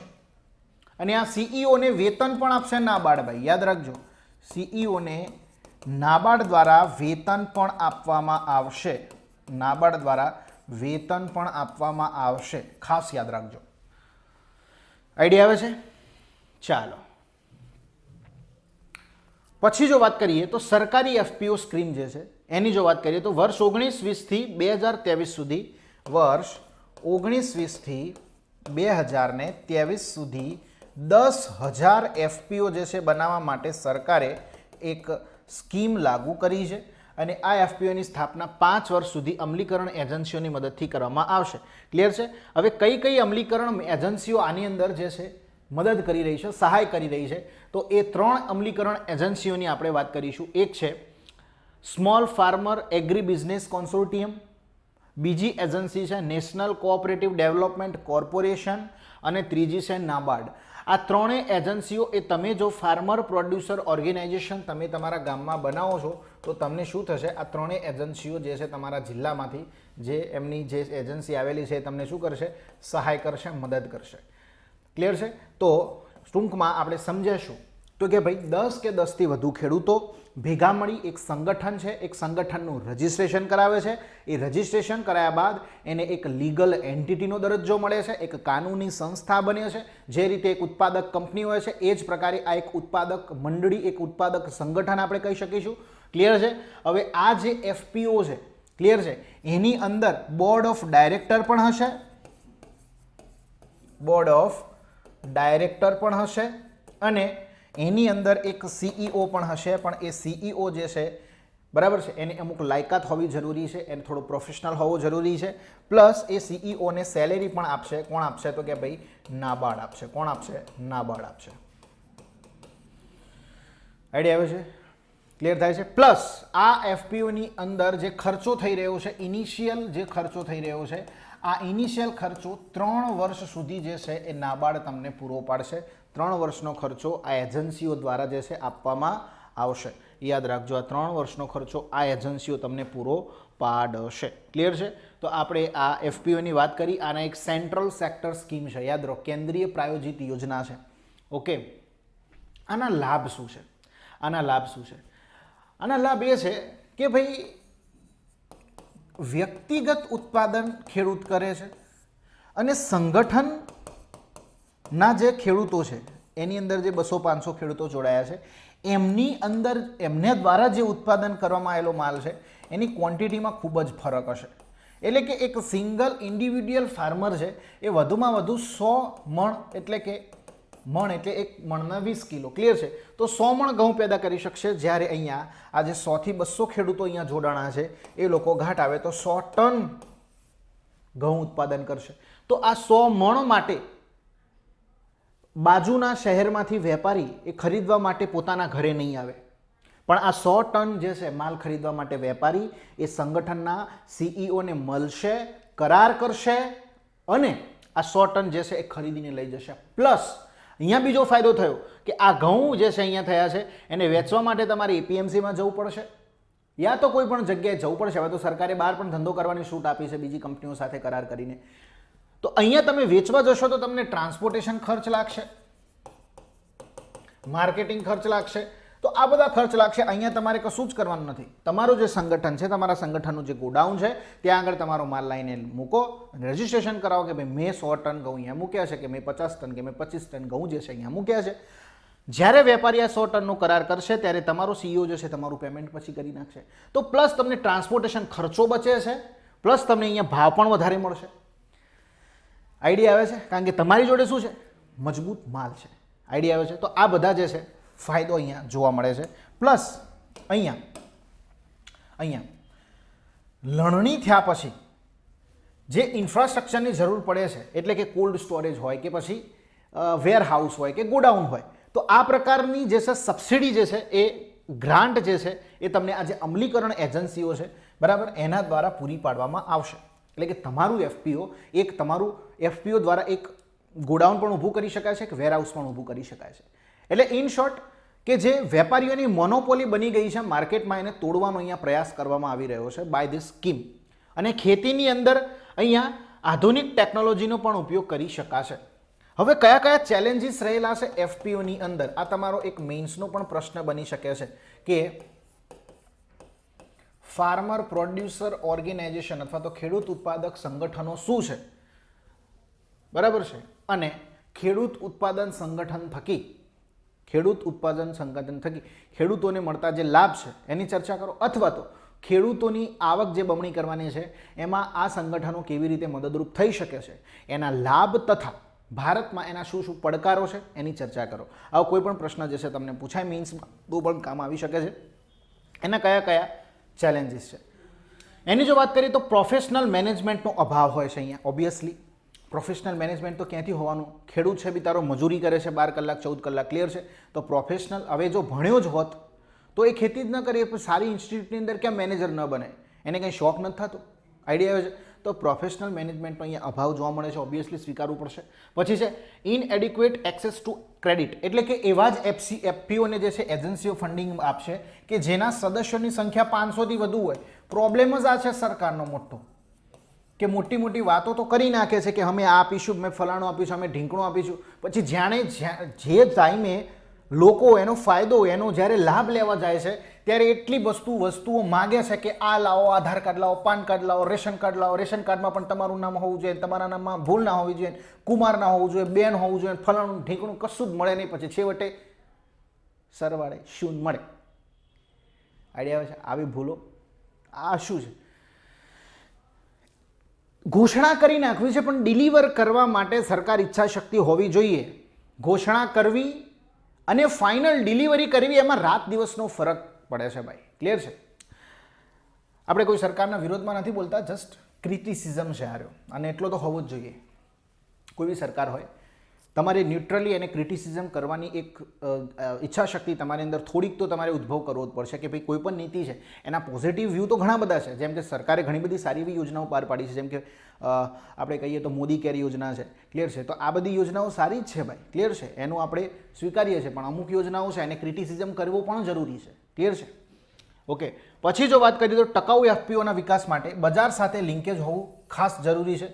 તો એના કારણે એફપીઓને જે છે ફંડ નહીં મળે જો લિંકેજ નહીં હોય કોઈ બજાર સાથે. તો ક્લિયર છે? જેમ કે વાત કરીએ તો કે ભાઈ આ ઊંઝા છે, ઊંઝાની નજીકનું કોઈ ગામ છે, બરાબર છે, 10-15 કિલોમીટર, આ ગામમાં એફપીઓ બન્યો છે, તો આ એફપીઓ ઊંઝા એપીએમસી છે કે ઊંઝાની જે બજાર છે એની સાથે લિંકેજ થવું પડશે. બરાબર છે? તો એના વેપારીઓ અહીંયા શું આવશે? ખરીદવા માટે આવી શકશે. પછી છે lack of technical skill and awareness. Clear છે? એટલે કે કેવી રીતે એફપીઓ બનાવવું, એને કાનૂની અને કાયદાકીય જે છે પાસા પણ આપણને ખબર ન હોય તો કેવી રીતે એફપીઓ બનાવી શકીએ. ક્લિયર છે? આ મોટા પડકાર છે. ઓકે. પછી જો આપણે વાત કરીએ મિત્રો તો આ એક આર્ટિકલ ન્યૂઝમાં આવ્યો હતો કે તમે વાંચ્યું પણ હશે. ક્લિયર છે? ઘણા બધા આપણા જે ન્યૂઝપેપર છે એની નોંધ પણ લીધી હતી. શું નોંધ લીધી હતી તો વાત કરીએ. Hind zinc to invest 10,000 crore greenfield smelter in Gujarat. Clear છે? આ પ્રોજેક્ટ જે છે એ શું છે તો કે ભાઈ એક ગ્રીનફિલ્ડ પ્રોજેક્ટ છે. ગ્રીનફિલ્ડ પ્રોજેક્ટ છે, આપણે ઓલરેડી સમજી ગયા છે વોટ ઇઝ ગ્રીનફિલ્ડ પ્રોજેક્ટ. તો આ ગ્રીનફિલ્ડ પ્રોજેક્ટ એ ગુજરાતના તાપી જિલ્લાના દોસવાડા ખાતે જે છે નિર્માણ પામશે. બરાબર છે? 10,000 કરોડનું ઇન્વેસ્ટમેન્ટ જવા થઈ રહ્યું છે. અને ઝિંક સ્મેલ્ટર, વિશ્વનું સૌથી મોટું ઝિંક સ્મેલ્ટર જે છે એ અહીંયા નિર્માણ પામશે. 10,000 કરોડની આ યોજના છે. ઓકે. ઝિંક સ્મેલ્ટર એટલે ઝિંકને ઓગાળવાની એક પદ્ધતિ. ઓકે. એના વિશે થોડી આપણે મિત્રો ચર્ચા કરીએ. ક્લિયર છે? જો એના વિશે ચર્ચા કરીએ તો સમજો, સરકારે એક વેદાંતા ગ્રુપ જે છે એની કંપની છે હિન્દુસ્તાન ઝિંક લિમિટેડ. કઈ છે? Hindustan zinc limited. આ કંપની સાથે શું કર્યું છે? કરાર કર્યો છે આપણી ગુજરાત સરકારે. હવે જે હિન્દુસ્તાન ઝિંક કંપની લિમિટેડ છે એને શું કર્યું છે તો તાપી જિલ્લાનું દોસવાડા છે, આ તાપી જિલ્લાના દોસવાડા ખાતે વિશ્વનું સૌથી મોટું ઝિંક સ્મેલ્ટર કોમ્પ્લેક્સ સ્થાપવાની જે છે વાત કરી છે. અહીંયા શું કરવામાં આવશે તો કે ભાઈ જસતની ધાતુ જે છે પીગાળવામાં આવશે. જસત એટલે કે ઝિંક. ક્લિયર છે? અને આ પ્લાન્ટમાં 10,000 કરોડનું રોકાણ કરવામાં આવશે અને એક ગ્રીનફિલ્ડ પ્રોજેક્ટ છે, આપણે યાદ રાખીશું. ક્લિયર છે? આની અંદર જે ઉત્પાદન થશે ઝિંકનું એને મધ્ય પૂર્વ અને એશિયાના દેશો સાથે નિકાસ કરવામાં આવશે. પ્લસ ઔદ્યોગિક નીતિ જે છે ગુજરાતની એનો લાભ લઈ અને દોસવાડા આદિજાતિ વિસ્તાર ખાતે સંશોધન અને વિકાસ કેન્દ્ર પણ શરૂ કરવામાં આવશે. ક્લિયર છે? સંશોધન અને વિકાસ કેન્દ્ર પણ શરૂ કરવામાં આવશે. 2022 સુધીમાં આ પ્લાન્ટ કાર્યરત થશે તો 25,000 જેટલા લોકોને અહીંયા રોજગારી મળશે, પ્લસ 300 ટનથી વધુ ઉત્પાદન વાર્ષિક આની કેપેસિટી છે આ પ્લાન્ટની, આપણે યાદ રાખીશું. આપણા માટે સ્થળ ખાસ મહત્વનું છે. ક્લિયર છે? પછી છે ઈ સંજીવની ઓપીડી જે છે એ ગુજરાતમાં શરૂ થઈ છે. ઈ સંજીવની ઓપીડી આ એક મોબાઈલ એપ્લિકેશન છે. આનાથી શું થાય છે? 2 વે વિડીયો કોલિંગ થાય છે. એટલે કે જે સામેનો પેશન્ટ છે અને ડૉક્ટર છે એ એકબીજા સાથે વાતચીત કરી શકે છે પોતાના ફિઝિકલ કોન્ટેક્ટમાં આવ્યા વગર. તો આ પ્રકારની એક ઓપીડી ગુજરાતમાં શરૂ થઈ છે. વાંચવાનું છે, આમાં કંઈ જ નથી. ગાંધીનગરથી પ્રારંભ કરાયો છે વિજયભાઈ રૂપાણીએ, આપણે યાદ રાખવાનું છે. એના લાભ અહીંયા લખેલા છે કે ભાઈ અંતરિયાળ ગામોની અંદર ઘરે બેઠા દર્દીઓની એપ્લિકેશન દ્વારા નિદાન થઈ શકશે. દવાખાનામાં જવાનું નહીં થાય. બરાબર છે? મુક્તિ મળશે. એના એપ્લિકેશન છે. પછી વાત કરીએ પ્રથમ સિમ્યુલેટર. હવે તમને ખબર હશે આ સિમ્યુલેટર પહેલાં તો શું છે સમજી લો મિત્રો. સિમ્યુલેટર અહીંયા એર સિમ્યુલેટરની આપણે વાત કરી રહ્યા છીએ. સિમ્યુલેટર તો ઘણા બધા હોય. સિમ્યુલેટર એટલે આમાં એવું છે કે જ્યારે કોઈ પાયલટને ટ્રેનિંગ આપવી હોય અથવા તો પછી અહીંયા એનસીસી કેડેટની પર્ટિક્યુલર વાત કરવામાં આવી છે. એનસીસીની ટ્રેનિંગ જે લે છે ને છોકરાઓ, બરાબર છે, એ એનસીસીની ટ્રેનિંગની અંદર તમને એક આ પ્રકારની એર ફ્લાયની પણ ટ્રેનિંગ આપવામાં આવે છે. તો એની અંદર હવે સ્પેશિયલી ફ્લાઇટ લાઈને નહીં મૂકવામાં આવે કે ભાઈ તમે વિમાન લઈને ઉડો અને એની પ્રેક્ટિસ કરો, એવું નહીં થાય.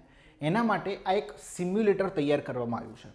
અને આ જે સિમ્યુલેટર છે એમાં શું હોય તો કે ભાઈ તમે જ્યારે સિમ્યુલેટર પર બેસો છો અને જ્યારે શરૂઆત કરો છો ત્યારે તમને વર્ચ્યુઅલી એવું લાગશે, રિયલી વાસ્તવિક નહીં હોય, વર્ચ્યુઅલી તમને એવું લાગશે કે તમે હવામાં ઉડી રહ્યા છો. એવો 3D સાઉન્ડ આવશે, આજુબાજુમાં એવી હવા ચાલતી હશે, ઓપન સ્કાય, સામેથી વિમાન જઈ રહ્યું છે, ક્લિયર છે. તો આ જ પ્રકારની એક સિચ્યુએશન તમારા મગજમાં ક્લિયર થશે, તમને આ રીતે આગળ ભરાઈ નાખશે, 3D જ બધું દેખાતું હશે. એટલે તમારી આજુબાજુમાં વર્ચ્યુઅલી એવું વાતાવરણ ક્રિએટ થશે કે તમે શું કરી રહ્યા છો, પાયલોટની ટ્રેનિંગ લઈ રહ્યા છો, ક્લિયર છે. પછી તમે કાઢશો એટલે ખબર પડશે કે ઓહ આ તો રૂમમાં જ છીએ આપણે, તો ક્યાંય બહાર ગયા નથી. તો આ પ્રકારનું એક જે છે મશીન કહો કે એ સિમ્યુલેટર આપણે જેને કહીશું જે છે તૈયાર કર્યું છે. અને ગુજરાતના આ 2 સિમ્યુલેટર આપણે લગાવ્યા છે અમદાવાદ અને વડોદરા ખાતે. તમને ખબર હોય, તમે જો રેલવેના લોકો પાયલોટમાં લાગો ને, રેલવેના લોકો પાયલોટ એટલે ડ્રાઈવરની ભરતી પડે છે, ખબર છે ને, તો રેલવેના લોકો પાયલોટમાં તમે નોકરી લાગો છો તો એની અંદર પણ તમને જે ટ્રેનિંગ આપવામાં આવે છે ને એ સેમ આ જ પ્રકારે આપવામાં આવે છે વર્ચ્યુઅલી. એમાં તમને બેસાડવામાં આવે, ક્લિયર છે, અને તમને બધું બતાવી દેવામાં આવે કે ભાઈ તમને આમાં આવું થશે, આ બ્રેક વાગશે, અહીંયાથી એર બ્રેક છે, અહીંયા તમારે આ ઘેર છે, બધું તમને બતાવી દેવામાં આવે, ક્લિયર છે. પછી તમે આમ કહીને આમ પહેરો ને, બધું તમને પહેરાવે, કાને, આંખે, 3D બધું જ. પછી એ ચાલુ કરે એટલે એક્ઝેક્ટલી જેવું ટ્રેનનો અવાજ આવતો હોય ને, ખાટ ખાટ ખાટ ખાટ ખાટ ખાટ ખાટ ખાટ ખાટ ખાટ ખાટ ખાટ આવો અવાજ આવે. પછી પેલા આવે છે ને ચાય ચાય ચાય કરતા, એ બધા આવે, અંદર એવો પણ અવાજ આવે. તો એવું તમને રિયલાઇઝ કરાવે કે તમે સ્ટેશન પર છો. તો આ પ્રકારનું વર્ચ્યુઅલી એક ઇમેજિનેશન ક્રિએટ થાય. એટલા જ માટે અહીંયા એક એનસીસી કેડેટ માટે અહીંયા ટ્રેનિંગમાં જે છે માઇક્રો એરક્રાફ્ટ તો આપણે લાવી શકીએ નહીં, એના માટે અહીંયા શું કરવામાં આવ્યું છે તો કે ભાઈ અહીંયા સિમ્યુલેટર જે છે તૈયાર કરવામાં આવ્યું છે. આપણે એને કહી શકીએ એરક્રાફ્ટની એક પ્રતિકૃતિ, રેપ્લિકા આપણે કહી શકીએ, એની એક રેપ્લિકા જે છે અહીંયા તૈયાર થઈ છે. ઓકે, આની અંદર એક વર્ચ્યુઅલ વાતાવરણ બનાવ્યું છે જેમાં રનવે, ઓપન સ્કાય, લેન્ડસ્કેપ, બરાબર છે, એરિયલ વ્યૂ જેવી લાક્ષણિકતાઓનો અહીંયા સમાવેશ થાય છે. ઓકે મિત્રો, ચાલો હવે કોને બનાવ્યું છે તો યાદ રાખજો, ગુજરાત શિક્ષણ વિભાગના સહયોગથી ગુજરાત રાજ્ય એનસીસી કેડેટ તાલીમને વધુ સઘન બનાવવા માટે આ સિમ્યુલેટર કાર્યરત કરાયું છે. યાદ રાખજો, ગુજરાત શિક્ષણ વિભાગની વાત છે.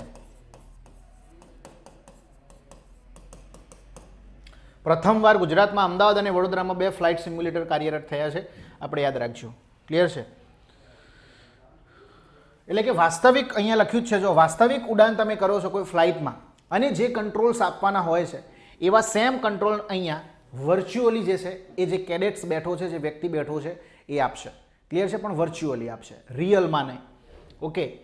ઓકે, પછી જો વાત કરું તો નીતિ આયોગનો એક રિપોર્ટ આવ્યો છે. નીતિ આયોગે એ રિપોર્ટમાં એવું કીધું છે કે ભાઈ નિકાસ કરવા સક્ષમ રાજ્યો જે છે એમાં ગુજરાત જે છે એ પ્રથમ ક્રમે છે.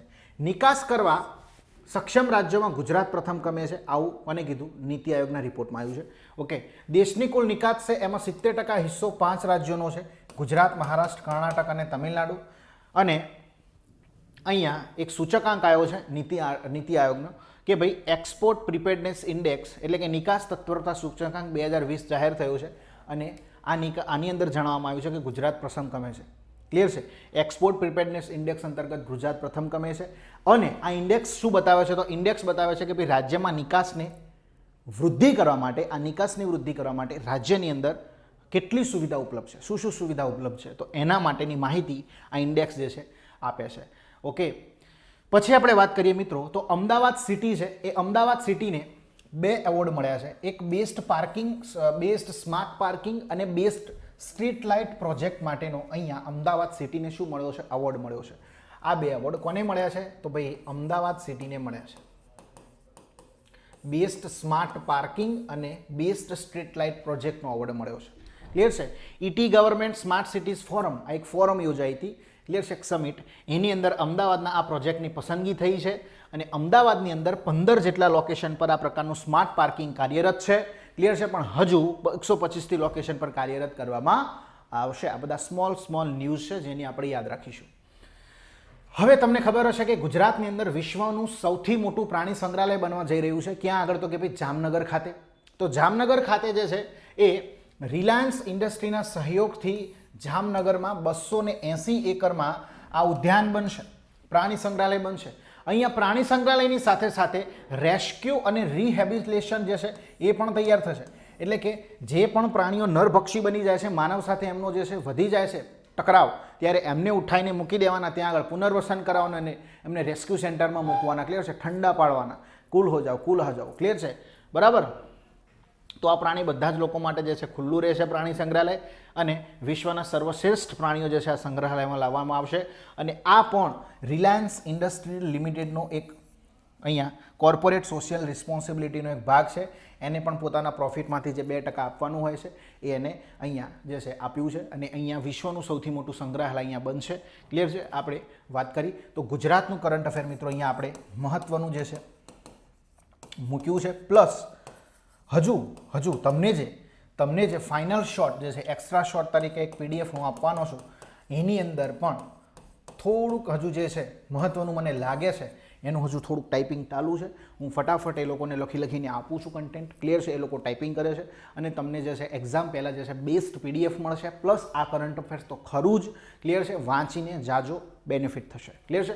અહીંયા આપણે ચર્ચા કરવાની છે. ગુજરાત સરકાર દ્વારા એક પોલિસી રજૂ કરવામાં આવી છે, ઔદ્યોગિક પોલિસી 2020.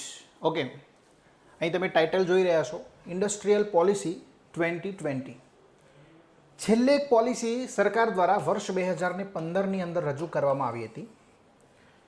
છેલ્લે 2015માં એક પોલિસી રજૂ કરવામાં આવી હતી. આ પોલિસીની મુદત 31 ડિસેમ્બર 2019ના રોજ પૂર્ણ થઈ છે. ત્યારબાદ સરકાર દ્વારા નવી પોલિસી બનાવવાનું કાર્ય ચાલી રહ્યું હતું. એવા સમયગાળાની અંદર કોરોના અને મહામારીને કારણે થોડું લેટ થયું. એના કારણે આ જે પોલિસી છે એને 1 વર્ષ એક્સટેન્ડ કરવામાં આવી. આ પોલિસીને 2015ની જે પોલિસી હતી કે જેનો સમયગાળો 31 ડિસેમ્બર 2019ના રોજ પૂર્ણ થયો છે, આ સમયગાળાને 1 વર્ષ એક્સટેન્ડ કરવામાં આવ્યો. ઓકે, આ સમયગાળાને શું કર્યું? 1 વર્ષ આપણે એક્સટેન્ડ કર્યો. રાઈટ? 1 વર્ષ એક્સટેન્ડ કર્યો એનો મતલબ કે હવે 2015ની જે પોલિસી છે એ 31 ડિસેમ્બર અને 2020 સુધી લાગુ રહેશે. અને ત્યારબાદ આ પોલિસી જે 2020 છે એ ઇમ્પ્લિમેન્ટ થશે. ઓકે, તો ચર્ચા કરીએ આપણે આની અંદર કેવા નવા સુધારા કર્યા છે અને એની અંદર આપણા માટે પરીક્ષા લક્ષી ક્વેશ્ચન કેવા બની શકે એને આપણે ડિટેલમાં જોઈશું. અને આ પોલિસીમાંથી એક પ્રશ્ન તો GPSCમાં હોવો જ જોઈએ, કારણ કે આ આપણા માટે મહત્ત્વની છે. ને લગભગ ગુજરાતમાં પ્રથમ જ એવો વિડીયો છે કે જે ઔદ્યોગિક નીતિ ગુજરાત સરકારની જે નવી રિલીઝ થઈ છે એ બાબતમાં આપણે ડિસ્કશન કરીએ. ઓકે, વધુ સમય ના બગાડતા આપણે શરૂઆત કરીએ. એમાં સૌ પ્રથમ તો એક પ્રશ્ન થાય કે આ નીતિ જે છે એનો ગોલ શું છે. ઓકે, તો એનો ઉદ્દેશ્ય શું છે? તો પહેલી વાત છે કે એનો ઉદ્દેશ્ય એક તો છે આત્મનિર્ભર ગુજરાત. આત્મનિર્ભર ગુજરાત એટલે કે ભાઈ ગુજરાતની અંદર ઔદ્યોગિક ક્ષેત્રે આપણે કેવો વિકાસ સાધી શકીએ, કંપનીઓનું રોકાણ કેવું કરાવી શકીએ, FDIમાં કેવી રીતે વધારો કરી શકીએ, જેથી ગુજરાત રાજ્ય આત્મનિર્ભર થઈ શકે. ઓકે, તો આત્મનિર્ભર ગુજરાત, અને આત્મનિર્ભર ગુજરાત સિવાય પણ તમે એક ઇન્ડેક્સ ભણો છો, ease of doing business. Ease of doing business. Okay, એટલે કે વ્યાપાર સુગમતા સૂચકાંક.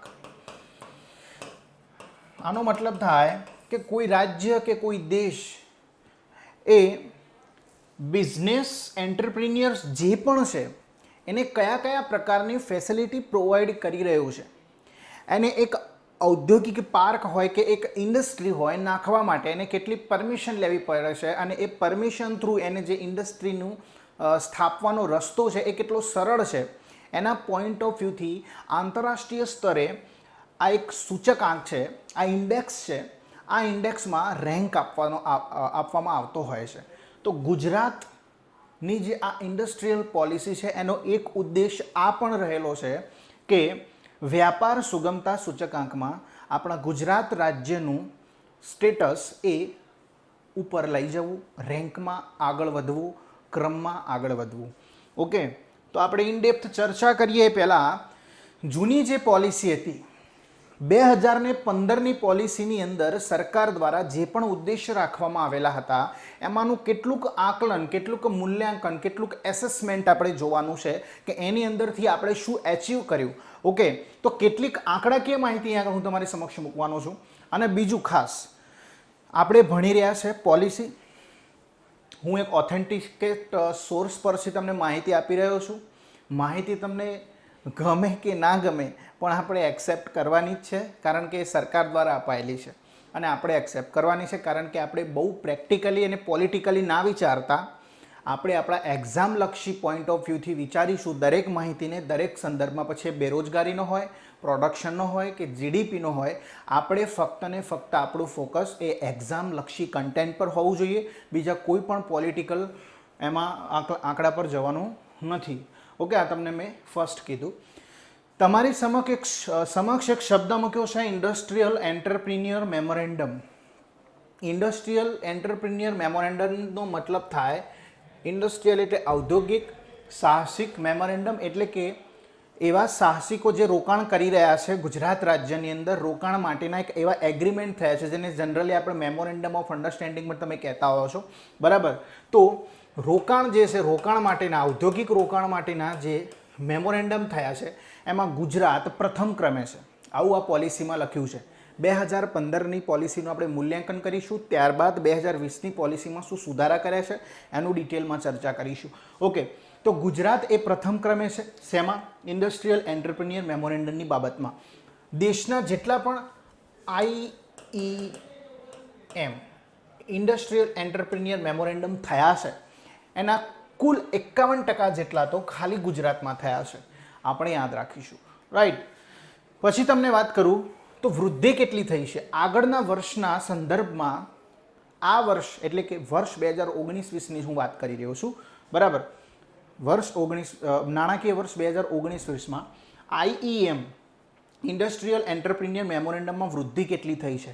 તો આ આંકડો જે છે, ગુજરાતની અંદર 333% જેટલી વૃદ્ધિ થઈ છે, 87% જેટલી વૃદ્ધિ ઓડિશામાં થઈ છે, 34% જેટલી વૃદ્ધિ મહારાષ્ટ્રમાં થઈ છે. અમુક રાજ્યોમાં વૃદ્ધિ જઈ છે કેવી? તો કે ભાઈ માઇનસમાં. અમુક રાજ્યોમાં વૃદ્ધિ માઇનસમાં ગઈ છે, જેમ કે આંધ્રપ્રદેશ છે, તેલંગાણા છે, ઇવન કર્ણાટક છે. તો આ બધા રાજ્યોની અંદર માઇનસમાં વૃદ્ધિ જઈ છે. એનો મતલબ કે રોકાણ કરવા માટેના જે એગ્રીમેન્ટ છે, એન્ટરપ્રિન્યોર દ્વારા ઔદ્યોગિક રોકાણ કરવા માટેના જે એગ્રીમેન્ટ છે, બરાબર, એનું જે રોકાણ કરવા માટેના એગ્રીમેન્ટમાં ઘટાડો થયો છે, રોકાણની સીમામાં અહીં આગળ ઘટાડો થયો છે. અને આ જે રાજ્યો છે એ રાજ્યોમાં માઇનસમાં વૃદ્ધિ થઈ છે, એટલે કે ત્યાં આગળ રોકાણના જે એગ્રીમેન્ટ છે વધ્યા નથી, ઘટ્યા છે. આઈડિયા આવ્યો? જ્યારે ગુજરાતની જો હું વાત કરું તો એમાં 333%નો વધારો થયો છે એવું આ પોલિસીની સમીક્ષા કરતાં આપણને જોવા મળે છે, રાઈટ. ચાલો આગળ જોઈએ. બીજો એક વસ્તુની આપણે ચર્ચા કરીએ તો રોકાણના સંદર્ભમાં આપણે એની ચર્ચા કરીએ તો આ જે પોલિસી છે એમાં રોકાણના સંદર્ભમાં એવું કહેવામાં આવ્યું છે કે ભાઈ વર્ષ 2019માં આંકડો જે છે સંભવિત છે, એટલે આપણે એ પ્રમાણે ધ્યાન રહીશું. ભારતમાં રોકાણ કેટલું વધ્યું અને ગુજરાતમાં કેટલું વધ્યું? તો ભારતમાં રોકાણ કેટલું વધ્યું છે? 48% જેટલું, જ્યારે ગુજરાતની અંદર આગળના વર્ષ કરતાં 333% જેટલો વધારો જોવા મળ્યો છે રોકાણમાં, રાઈટ. ઇન્વેસ્ટમેન્ટની જો વાત કરું તો ટોટલ ભારત જે રોકાણ થાય છે એના કુલ 51% જેટલું રોકાણ તો ખાલી ગુજરાતમાં થયું છે. ઓકે, 17% જેટલું મહારાષ્ટ્રમાં થયું છે, 12% જેટલું કર્ણાટકમાં થયું છે. તો રોકાણના સંદર્ભમાં એસેન્ડિંગ કે ડિસેન્ડિંગ તમને કોઈ પણ પ્રશ્ન પૂછાય તો સૌથી વધુ રોકાણ ગુજરાતમાં થયું છે 51%. આ કોણ કહે છે? તો આપણી ઇન્ડસ્ટ્રીયલ પોલિસીનું મૂલ્યાંકન કરતા સરકાર દ્વારા જાહેર કરવામાં આવેલા આંકડા આવું કહે છે, રાઈટ. 17% મહારાષ્ટ્રમાં અને ત્રીજા ક્રમે કર્ણાટક 12% જેટલું રોકાણ થયું છે, જે આપણે યાદ રાખીશું. ઓકે, ત્યારબાદ આપણે વાત કરીએ, આગળ જોઈએ, ચર્ચા કરીએ તો ક્ષેત્ર પ્રમાણે મૂડીરોકાણ કયા ક્ષેત્રમાં વધારે થયું છે? તો સૌથી વધુ ક્ષેત્ર ગુજરાતમાં કયા ક્ષેત્રમાં સૌથી વધુ મૂડીરોકાણ જોવા મળ્યું છે?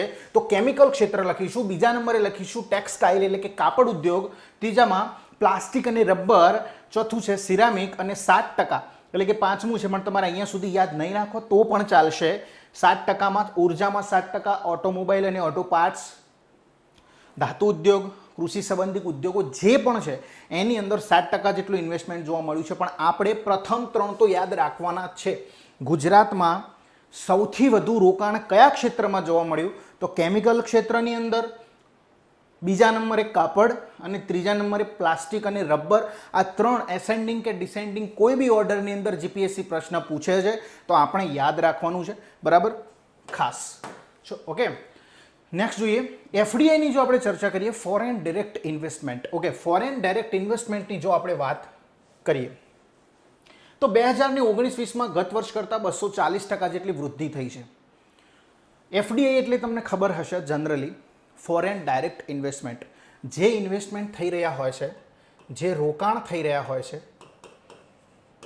ઓકે મિત્રો, એકચ્યુઅલીની અંદર એફડીઆઈ કોને કહેવાય એની જો ઇકોનોમીની અંદર ભારતના સંદર્ભમાં હું તમને એક વ્યાખ્યા આપું તો એક સમિતિનું તમારે નામ યાદ રાખવાનું છે, અનંત માયારામ સમિતિ. આ સમિતિ દ્વારા રોકાણ જે ભારતમાં થઈ રહ્યું છે, વિદેશી રોકાણ, એને 2 ભાગમાં વિભાજિત કરવામાં આવ્યું હતું. એક છે એફપીઆઈ અને બીજું છે એફડીઆઈ. એટલે કે એફપીઆઈ જે છે એ સ્ટોક માર્કેટ દ્વારા ઇન્વેસ્ટમેન્ટ થશે કોઈ પણ કંપનીમાં. એફડીઆઈ છે એ પ્રત્યક્ષ રોકાણ થશે. જો કોઈ કંપનીની કેપિટલ જે છે એ કેપિટલ કરતાં 10% કરતાં ઓછું રોકાણ એ કંપનીમાં જો કરવામાં આવે છે સ્ટોક માર્કેટ દ્વારા શેર ખરીદીને, તો એ ઇન્વેસ્ટમેન્ટને ફોરેન પોર્ટફોલિયો ઇન્વેસ્ટમેન્ટ આપણે કહીશું. અને એફડીઆઈ જે છે એટલે કે એ જે તે કંપની છે એ કંપનીના કેપિટલના 10% કરતાં વધુ જો ઇન્વેસ્ટમેન્ટ એ કંપનીમાં કરવામાં આવે છે તો એને આપણે ફોરેન ડાયરેક્ટ ઇન્વેસ્ટમેન્ટ, પ્રત્યક્ષ વિદેશી રોકાણ કહીશું. રાઈટ, આટલો કન્સેપ્ટ તમારે ક્લિયર રાખવાનો છે. પછી આપણે કરંટના આંકડા પર આવીએ તો એફડીઆઈમાં વૃદ્ધિ જોવા મળી છે 2019-20માં ગત વર્ષ કરતાં ગુજરાતમાં 240% જેટલો એફડીઆઈમાં વધારો જોવા મળ્યો છે. જીપીએસસી જસ્ટ તમને એક પ્રશ્ન પૂછી નાખે કે ફોરેન ડાયરેક્ટ ઇન્વેસ્ટમેન્ટના સંદર્ભમાં નિમ્નલિખિત વિધાન ચકાસો. એમાં પહેલું જ લખ્યું હોય કે એફડીઆઈ એટલે કે પ્રત્યક્ષ વિદેશી રોકાણ એટલે કોઈ પણ કંપનીના મૂડી જે છે એના 10% વધુ રોકાણ કરવું. ઓકે, બીજું કરંટના સંદર્ભમાં આગળ મૂકી નાખે કે ભાઈ 2019-20માં ગત વર્ષ કરતાં 240% જેટલો વધારો જોવા મળ્યો છે, વૃદ્ધિ જોવા મળી છે, બરાબર. બંને વિધાન સાચા, પહેલું સાચું, માત્ર બીજું સાચું, તો તમારે બંને સાચા. ખબર પડી? એફડીઆઈનો મતલબ આપણે જોઈ લીધું કે જે પણ કંપનીની મૂડી છે, બરાબર, એ મૂડીના 10%થી વધુનું રોકાણ જો એ કંપનીમાં થયું છે તો એને આપણે એફડીઆઈ કહીશું. 10%થી ઓછું સ્ટોક માર્કેટ દ્વારા ઇન્વેસ્ટમેન્ટ થયું છે તો આપણે એને ફોરેન પોર્ટફોલિયો ઇન્વેસ્ટમેન્ટ તરીકે સંબોધીએ છીએ. આનો ઇન ડેપ્થ લેક્ચર આપણે જોઈ લેજો તમે. ઓકે, મૂકેલો છે એપ્લિકેશનની અંદર, રાઈટ. જોઈએ બેરોજગારી દર. ઓકે, બેરોજગારી દર, અનએમ્પ્લોયમેન્ટ રેટ. અનએમ્પ્લોયમેન્ટ રેટ એટલે શું? અનએમ્પ્લોયમેન્ટ રેટનું જનરલી એક સૂત્ર મેં તમને કીધેલું છે, યાદ રાખજો. અનએમ્પ્લોયમેન્ટ રેટ કેવી રીતે ગણતરી થતી હોય છે? ગુજરાતમાં સૌથી ઓછો અનએમ્પ્લોયમેન્ટ રેટ છે એવું કોણ કહે છે? તો કે ભાઈ ગુજરાત સરકાર કહે છે, હું નથી કહેતો. એ આંકડાને માનવાનો છે આપણે, બરાબર, કારણ કે પરીક્ષાલક્ષી ભણવાનું છે. મેં તમને વિડીયોના સ્ટાર્ટિંગમાં જ કહી દીધું, બરાબર. બેરોજગારી દર માટે જનરલી એક ફોર્મ્યુલા હોય છે કે ભાઈ શ્રમ શક્તિ અને ઉપર અંશમાં તમારે લખવાનું હોય છે કે જેટલા લોકો બેરોજગાર છે તે, બરાબર, ગુણ્યા 100. શ્રમ શક્તિ જે છે, આ શ્રમ શક્તિમાં 2 વસ્તુનો સમાવેશ થઈ જાય. શ્રમ શક્તિમાં એવા લોકો કે જે નોકરી કરી રહ્યા છે અને શ્રમ શક્તિમાં એવા લોકો કે જે નોકરીની શોધમાં છે.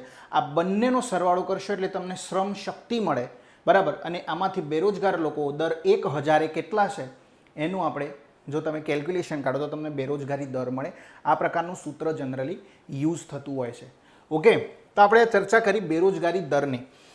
ઓકે, ચાલો હવે ચર્ચા કરીએ નેક્સ્ટ. તો કે ભાઈ સમગ્ર ભારતમાં બેરોજગારી દર પૂછાય, ઓકે, તો એ છે 8%. આ સોર્સ કયો છે? તો કે ભાઈ નેશનલ સ્ટેટિસ્ટિકલ ઓફિસ. ઓકે, અત્યારે હાલ 2 સંસ્થાઓનું કોમ્બિનેશન કરી દેવામાં આવ્યું છે, તમને ખબર હશે. સેન્ટ્રલ સ્ટેટિસ્ટિકલ ઓફિસ અને નેશનલ સેમ્પલ સર્વે ઓર્ગેનાઇઝેશન જે બે અલગ સંસ્થાઓ હતી જે આંકડા મંત્રાલય અંતર્ગત કાર્યરત હતી, આ બંને સંસ્થાઓનું કોમ્બિનેશન કરી અને એક સંસ્થા જેનું નામ છે નેશનલ સ્ટેટિસ્ટિકલ ઓફિસ બનાવવામાં આવ્યું છે. અને આ નેશનલ સ્ટેટિસ્ટિકલ ઓફિસ જે છે અત્યારે હાલ આંકડાકીય મંત્રાલય અંતર્ગત કાર્યરત છે અને એના દ્વારા આ આંકડા બહાર પડાયેલા છે. તો ગુજરાતમાં બેરોજગારી દર એ પોલિસીમાં એવું લખેલું છે કે સમગ્ર દેશમાં સૌથી ઓછો બેરોજગારી દર ધરાવતું રાજ્ય ગુજરાત રાજ્ય છે, આવું પોલિસીમાં લખેલું છે. બરાબર, માનવું ના માનવું આપણા મનની વાત છે, પણ આપણે યાદ રાખવાનું છે. Right, okay. ચાલો, ભારતમાં બેરોજગારી દર પૂછાય સમગ્ર ભારતમાં તો 8% લખીશું. ત્યારબાદ ગુજરાતમાં 3.4%, એસેન્ડિંગ ડિસેન્ડિંગ ઓર્ડરમાં પૂછાય. પછી કર્ણાટક છે, મહારાષ્ટ્ર છે, કર્ણાટકમાં 5.3%, મહારાષ્ટ્રમાં 6.6%. પછી આપણે જોઈએ તમિલનાડુમાં 7.2% છે, આંધ્રપ્રદેશમાં 7.8%, હરિયાણામાં 9%, કેરાલામાં 11%, તેલંગાણામાં 11.5%. તો આ બેરોજગારી દર છે, અનએમ્પ્લોયમેન્ટ રેટ. Okay, right. બેરોજગારીનો મતલબ શું થાય? બેરોજગારીનો મતલબ થાય કે ભાઈ કોઈ વ્યક્તિ જે છે એ વ્યક્તિને કામ કરવાની ઈચ્છા છે, એ વ્યક્તિ એ કામ કરવા માટે સક્ષમ છે, બરાબર, છતાં પણ એ વ્યક્તિને કામ નથી મળી રહ્યું, તો એ વ્યક્તિ એ અર્થતંત્રમાં બેરોજગાર છે એવું આપણે કહી શકીએ. બરાબર, આ ડૉક્ટર પિંગુ દ્વારા આપવામાં આવેલી એક વ્યાખ્યા છે જે એક મહાન અર્થશાસ્ત્રી થઈ ગયા છે. Okay, right. ઓકે, ચર્ચા કરીએ નેક્સ્ટ આપણે. તો ગુજરાત અને એમએસએમઈના સંદર્ભમાં કેટલીક ચર્ચા આપણે કરીએ. ગુજરાતની અંદર વર્ષ 2014-15થી વર્ષ 2019-20 નાણાકીય વર્ષની વાત છે તો એમએસએમઈમાં 60% જેટલો વધારો જોવા મળ્યો છે. Micro, small and medium enterprise, okay, સૂક્ષ્મ, લઘુ અને મધ્યમ ઉદ્યોગોની જો આપણે વાત કરી રહ્યા છે. ઓકે, ગુજરાતમાં એમએસએમઈ કેટલા? તો 35 લાખ એકમો કાર્યરત છે જે રજિસ્ટર્ડ છે. ઓકે, અને ગુજરાતમાં રોજગારીનો સૌથી મોટો સ્ત્રોત હોય તો એ એમએસએમઈ ક્ષેત્ર છે. Okay, micro, small and medium enterprise. એક વસ્તુનો કન્સેપ્ટ મેં વારંવાર ક્લિયર કરાવું છું અને આજે પણ ક્લિયર કરાવીશ તમને કે બે વસ્તુ તમારે ખાસ યાદ રાખવાનું છે. ભારત હોય કે ગુજરાત હોય, બંનેના સંદર્ભમાં, ભારત હોય કે ગુજરાત હોય, બંનેના સંદર્ભમાં, ઓકે, શું યાદ રાખવાનું છે? તો આવક અને રોજગારી. આવક અને રોજગારી. ગુજરાતમાં પણ આવક અને રોજગારી યાદ રાખો. આપણા 3 ક્ષેત્ર છે, પ્રાથમિક ક્ષેત્ર, દ્વિતીય ક્ષેત્ર અને તૃતીય ક્ષેત્ર. આવક એટલે કે રાષ્ટ્રીય આવક, નેશનલ ઇન્કમ. ઓકે, ગુજરાતની આવકની વાત છે, અહીંયા રાષ્ટ્રીય આવકની વાત છે, ભારતની નેશનલ ઇન્કમની વાત છે. હવે તમને પ્રશ્ન પૂછાય કે ભારતમાં સૌથી વધુ આવક ધરાવતું ક્ષેત્ર તો કયું આવશે? સેવા ક્ષેત્ર. જીડીપીમાં સૌથી વધુ ફાળો કોનો આવશે? સેવા ક્ષેત્રનો. બીજા અર્થમાં આપણે કહીએ તો ટર્શરી ક્ષેત્ર, તૃતીય ક્ષેત્ર. રાઈટ. અને સૌથી વધુ રોજગારી આપતું ક્ષેત્ર હોય તો એ આપણે લખીશું પ્રાથમિક ક્ષેત્ર. ઓકે, સૌથી વધુ રોજગારી પ્રાથમિક ક્ષેત્ર એટલે કે કૃષિ ક્ષેત્ર પણ આપણે જેને કહીએ છીએ. સૌથી વધુ લોકો ભારતના એ કૃષિ અથવા તો પ્રત્યક્ષ રીતે પ્રત્યક્ષ રીતે પ્રાથમિક ક્ષેત્ર સાથે જોડાયેલા છે. ઓકે, 50% કરતાં પણ વધુ પબ્લિક આપણી રોજગારી ક્યાંથી મેળવે છે? પ્રાથમિક ક્ષેત્રમાંથી મેળવે છે. અને ગુજરાતના સંદર્ભમાં જો તમને વાત કરું તો આવક જે છે અહીંયા આગળ તૃતીય ક્ષેત્ર છે, તો ગુજરાતમાં જે આવક છે એ સૌથી વધુ દ્વિતીય ક્ષેત્રમાંથી થાય છે, જે આપણે યાદ રાખીશું. આ કન્ફ્યુઝન તમારે દૂર કરવાનું છે. ઓકે, કારણ કે જીપીએસસી હવે આવા જ પ્રશ્નો મૂકે છે. ઓકે, દ્વિતીય ક્ષેત્રને આપણે તમે બીજા અર્થમાં ઔદ્યોગિક ક્ષેત્ર પણ કહીશું. ઓકે, અને એમએસએમઈ એ ઔદ્યોગિક ક્ષેત્રનો એક ભાગ છે, સૂક્ષ્મ, લઘુ અને મધ્યમ ઉદ્યોગો. બરાબર, ઓકે. અને રોજગારી તો ગુજરાતમાં પણ સૌથી વધુ પ્રાથમિક ક્ષેત્રમાંથી જ ઉદ્ભવે છે. ઓકે, તો એક આ કન્ફ્યુઝન તમારા મગજમાંથી દૂર કરી નાખજો. ઓકે, જોઈએ આપણે નેક્સ્ટ. તો આપણે આ ચર્ચા કરી એમએસએમઈના સંદર્ભમાં. હવે આપણે ચર્ચા કરીએ તો કે ભાઈ ગુજરાત અને તેનો ફાળો કેટલો રહેલો છે ભારતના જીડીપીમાં હોય કે પછી ઉત્પાદનમાં હોય. તો ભારતનું જે કુલ ઉત્પાદન થઈ રહ્યું છે ઔદ્યોગિક ઉત્પાદન, એમાં ગુજરાતનો 17% ફાળો રહી રહ્યો છે. અને ગુજરાતના ઔદ્યોગિક ક્ષેત્રમાં સૌથી વધુ ઉત્પાદન કરતું રાજ્ય એ ગુજરાત છે, આવું આપણી ઇન્ડસ્ટ્રીયલ પોલિસીને મૂલ્યાંકનમાં લખેલું છે. ઓકે, અને તમને જો પ્રશ્ન એવો પૂછાય એક્ઝેક્ટ આંકડો એટલે કે ઇકોનોમિક સર્વેની જો હું વાત કરું, આપણો ગુજરાતનો જે ઇકોનોમિક સર્વે છે એના મુજબ ગુજરાતનું ઔદ્યોગિક ઉત્પાદન એ 16.8% એટલે એપ્રોક્સ 17% જેટલું છે. ભારતના ટોટલ ઔદ્યોગિક ઉત્પાદનમાં ગુજરાતનો ફાળો 17% જેટલો છે એપ્રોક્સ. ઓકે, ઇકોનોમિક સર્વે પ્રમાણે 16.8% જેટલો છે. વિધાનમાં હવે આ બધા વિધાનમાં તમને જોવા મળશે. ઓકે, પછી આપણે વાત કરીએ તો સ્ટાર્ટઅપ રેન્કિંગ જે છે એમાં ગુજરાતનું પ્રદર્શન બેસ્ટ પરફોર્મર તરીકે રહેલું છે.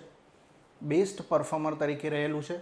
પછી લોજિસ્ટિક પરફોર્મન્સ રેન્કિંગ જે આવે છે એમાં 2019માં ગુજરાત એ પ્રથમ ક્રમે રહેલું છે. 2019-20માં ગત વર્ષ કરતાં ચાલુ ભાવે 13% વધારો જીડીપીમાં જોવા મળ્યો છે. પછી આપણે વાત કરીએ છેલ્લા 5 વર્ષોમાં સબસિડીની ચૂકવણી જે છે, ઔદ્યોગિક સબસિડી જે છે અપાય છે સરકાર દ્વારા, એની ચૂકવણીમાં 3 ગણો વધારો જોવા મળ્યો છે. કેટલો વધારો જોવા મળ્યો છે ભાઈ? 3 ગણો વધારો જોવા મળ્યો છે, જે આપણે યાદ રાખીશું. હવે આપણે જોવાના છે નવી ઔદ્યોગિક નીતિ. અત્યાર ઘડી આપણે શું જોયું? તો અત્યાર ઘડી આપણે જોયું 2015ની જે ઔદ્યોગિક નીતિ હતી એની અંદર શું શું આપણે એચિવમેન્ટ કર્યું છે, બરાબર. સરકાર દ્વારા કેટલો ફાળો કયા ક્ષેત્રની અંદર ભારત સરકારના, એમાં આપણે ચર્ચા કરી. હવે આપણે નવી ઔદ્યોગિક નીતિ છે એમાં વિભિન્ન ક્ષેત્રોમાં ડિવાઈડ કરવામાં આવેલી છે. આ નીતિની અંદર જો હું વાત કરું તો પહેલું સેક્ટર છે થ્રસ્ટ સેક્ટર, એટલે કે એવું સેક્ટર કે જેને બેક ફોર્સની જરૂર હોય, બેક સપોર્ટની જરૂર હોય અને એ સેક્ટરનો પછી વિકાસ થાય. ઓકે, તો નીતિ આયોગના દિશાનિર્દેશ પ્રમાણે આ જે સેક્ટર છે એને 2 ભાગમાં વહેંચવામાં આવેલું છે. પહેલું સેક્ટર છે કોર સેક્ટર અને બીજું સેક્ટર છે સનરાઈઝ સેક્ટર. કોર સેક્ટરનો મતલબ અહીંયા આગળ એવો નીકળવામાં આવ્યો છે, એકચ્યુઅલીની અંદર તમે ઇકોનોમીમાં જો ભણી રહ્યા છો તો કોર ઇન્ડસ્ટ્રીઝ શબ્દ સાંભળ્યો છે. કોર ઇન્ડસ્ટ્રીઝ એટલે કે મૂળભૂત અથવા તો અવસંરચનાત્મક ઉદ્યોગો જે છે એને આ શબ્દ સાથે કોઈ લેવા દેવા નહીં હાલ પૂરતું, યાદ રાખજો. જે 8 ઇન્ડસ્ટ્રીને ભારત સરકારે કોર ઇન્ડસ્ટ્રીઝ તરીકે તારવેલા છે, આપણને બધાને ખબર છે. બીજા ઉદ્યોગો એ 8 કોર ઇન્ડસ્ટ્રી પર ડિપેન્ડન્ટ છે, આવું બધું તમે ભણ્યા હશો. પણ આ શબ્દને એ કોર ઇન્ડસ્ટ્રી સાથે કોઈ લેવા દેવા નથી. કોર સેક્ટરનો સરકાર દ્વારા અહીં આગળ ડેફિનેશન એવી આપવામાં આવી છે, બરાબર, કે ભાઈ કોર સેક્ટર એટલે એવા ઉદ્યોગોનો કોર સેક્ટરમાં આપણે સમાવેશ કરીશું કે જે ગુજરાતમાં ઓલરેડી એનું ઇન્ફ્રાસ્ટ્રક્ચર મજબૂત છે, બરાબર. એનું ઇન્ફ્રાસ્ટ્રક્ચર ડેવલપ થઈ ચૂક્યું છે, બરાબર. એનું માળખું પહેલેથી જ તૈયાર છે ગુજરાતમાં. એવા ઉદ્યોગોને આપણે થ્રસ્ટ સેક્ટર અંતર્ગત કોર સેક્ટરમાં મૂકીશું. અવસંરચનાત્મક ક્ષેત્ર આપણે ગુજરાતીમાં આને કહીશું. ઓકે, અને બીજું છે સનરાઈઝ સેક્ટર એટલે કે ઉભરતા ક્ષેત્ર, એટલે કે એવા ક્ષેત્ર કે જેમાં હજુ ટેકનોલોજીની જરૂર છે, ટેકનોલોજીનો વિકાસ હજુ કરવો પડશે. હજુ આ ક્ષેત્ર કેવા છે? ઉભરી રહ્યા છે. હજુ એનું ઇન્ફ્રાસ્ટ્રક્ચર હજુ કેવું છે? પ્રોગ્રેસમાં છે. હજુ એટલું બધું ઇન્ફ્રાસ્ટ્રક્ચર એનું ડેવલપ થયું નથી, ઓન ધ વે આપણે કહી શકીએ. તો એવા જે ક્ષેત્ર છે એને આપણે થ્રસ્ટ સેક્ટર અંતર્ગત સનરાઈઝ સેક્ટરમાં મૂક્યા છે. ઓકે, એટલે એવા ઉભરતા ક્ષેત્ર જેમાં તકનીકી પ્રગતિ હજુ સંભાવના છે, હજુ પ્રોગ્રેસ છે અને એમાં બેક સપોર્ટની જરૂર છે. તો એવા ક્ષેત્રને આપણે સનરાઈઝ સેક્ટરમાં મૂકેલા છે. તો આપણે પહેલું જ આ જે નીતિ છે એમાં શું જોયું? થ્રસ્ટ સેક્ટરને કેટલા ભાગમાં ડિવાઈડ કરવામાં આવેલો છે? 2. ઓકે, કયા કયા? કોર સેક્ટર અને સનરાઈઝ સેક્ટર. કોર સેક્ટર એટલે કયા સેક્ટર? તો કે ભાઈ એવા સેક્ટર કે જે ગુજરાતમાં ઓલરેડી મજબૂત સંરચનાત્મક માળખું બનાવીને બેઠા છે. દાખલા તરીકે petrol pump, okay, electrical machinery, આ બધું શું છે? આ બધી ઇન્ડસ્ટ્રીઓ પહેલેથી જ ગુજરાતમાં એની ઇન્ડસ્ટ્રીઓ મજબૂત માળખું બનાવીને બેઠી છે. પણ જો હું તમને વાત કરું રિન્યુએબલ એનર્જી અથવા તો ગ્રીન એનર્જી, તો એના માટેની ઇન્ડસ્ટ્રીઓ હજુ ઓછી છે, હજુ એ પ્રોગ્રેસિવમાં છે. ઇલેક્ટ્રિક વ્હીકલ માટેની જો આપણે વાત કરીએ તો હજુ પ્રોગ્રેસિવમાં છે. તો ઇલેક્ટ્રિક વ્હીકલ માટેના જે સેક્ટર છે એટલે કે જે ઇન્ડસ્ટ્રીઓ છે એને આપણે સનરાઈઝ સેક્ટરમાં નાખીશું, જ્યારે પેટ્રોલ બાબતની જે છે, બરાબર, ઇલેક્ટ્રિકલ મશીનરી બાબતની જે છે એ બધીની કોર સેક્ટરમાં નાખીશું. ઓકે, તો આપણે ચર્ચા કરી થ્રસ્ટ સેક્ટર. ઓકે, હવે આપણે ચર્ચા કરી જ લઈએ કે કોર સેક્ટરમાં કઈ ઇન્ડસ્ટ્રીનો સમાવેશ કરવામાં આવેલો છે. તો જોઈએ ઇલેક્ટ્રિકલ મશીનરી એન્ડ ઇક્વિપમેન્ટ છે, industrial machinery, auto and auto component. Auto industry બહુ ડેવલપ્ડ છે. ઓટો ઇન્ડસ્ટ્રી બહુ ડેવલપ ઇન્ડસ્ટ્રી છે ગુજરાતમાં. તમે જોઈ શકો છો ઓટો હબ સાણંદ આખું બન્યું છે. મારુતિ સુઝુકી હોન્ડા બહુચરાજી જિલ્લામાં છે. તો એનું ઇન્ફ્રાસ્ટ્રક્ચર ગુજરાતમાં મજબૂત છે. પણ આ જ ઓટોની જો હું વાત કરું અને એ જો વાત કરું ઇલેક્ટ્રિકલ વ્હીકલની, તો એ હજુ કેવું છે, હજુ વિકાસના માળખામાં આવ્યું નથી, હજુ તો ડેવલપ ચાલુ છે, ડેવલપિંગ સેક્ટર છે. તો એનો સમાવેશ આપણે સનરાઈઝ સેક્ટરમાં કરીશું. ઓકે. પછી છે ટેકનિકલ ટેક્સટાઇલ. ટેકનિકલ ટેક્સટાઇલ એટલે સામાન્ય કાપડ નહીં, આ કાપડ પહેર્યું છે એ સામાન્ય કાપડ છે, પણ તમને હું બુલેટ પ્રૂફ જેકેટ આપું તો એ ટેકનિકલ ટેક્સટાઇલમાં ગણાશે. રાઈટ. પછી છે એગ્રો અને ફૂડ પ્રોસેસિંગ. પછી છે ફાર્મા અને medical devices, gems and jewellery, chemicals. આ બધા સેક્ટરે ગુજરાતમાં એનું મજબૂત માળખું બનાવીને બેઠા છે, એટલે એને આપણે કોર સેક્ટરમાં નાખીશું. ઓકે. કુલ કોર સેક્ટરમાં કેટલી ઇન્ડસ્ટ્રીનો સમાવેશ કરવામાં આવે છે? મોસ્ટ ઇમ્પોર્ટન્ટ પ્રશ્ન. કેટલી? 9 ઇન્ડસ્ટ્રી. કેટલી? 9. ઓકે. 1 2 3 4 5 6 7 8 ને 9 ઇન્ડસ્ટ્રી જે કોર સેક્ટરમાં સમાવેશ કરવામાં આવેલો છે. અને જો વાત કરું તમને સનરાઈઝ ઇન્ડસ્ટ્રી, એમાં આવશે industrial manufacturing, electric vehicle and part, waste management project, green energy એટલે સોલાર એનર્જી છે, વાઇન્ડ એનર્જી છે, એ બધી. ઇકો ફ્રેન્ડલી મટીરિયલ એટલે કે તમે કોઈ એવું મટીરિયલ બનાવો છો કે જે પર્યાવરણ સાથે ઇકો ફ્રેન્ડલી છે, પ્રદૂષણને ઘટાડી શકે છે, તો એવા પ્રોજેક્ટનો સમાવેશ સનરાઈઝ સેક્ટરમાં થશે. 100% એક્સપોર્ટ ઓરિએન્ટેડ મટીરિયલ એટલે કે તમે એવું મટીરિયલ બનાવો છો કે જેનો માત્ર ને માત્ર એક્સપોર્ટ કરવાનો છે. ભારતમાં એની એટલી બધી જરૂર નથી, પણ વિદેશમાં એની જરૂર વધારે પડે છે. બરાબર. તો એક્સપોર્ટ ઓરિએન્ટેડ મટીરિયલ જો તમે ઉત્પન્ન કરો છો તો એને પણ સનરાઈઝ સેક્ટરમાં મૂકવામાં આવશે. અને બીજો પ્રશ્ન કે સનરાઈઝ સેક્ટરની અંદર કેટલા ઉદ્યોગોનો સમાવેશ કરવામાં આવ્યો છે? તો 6. કેટલા? 6. ઓકે. ચાલો જોઈએ, ચર્ચા કરીએ. નેક્સ્ટ હવે છે કેપિટલ સબસિડીની આપણે વાત કરીએ.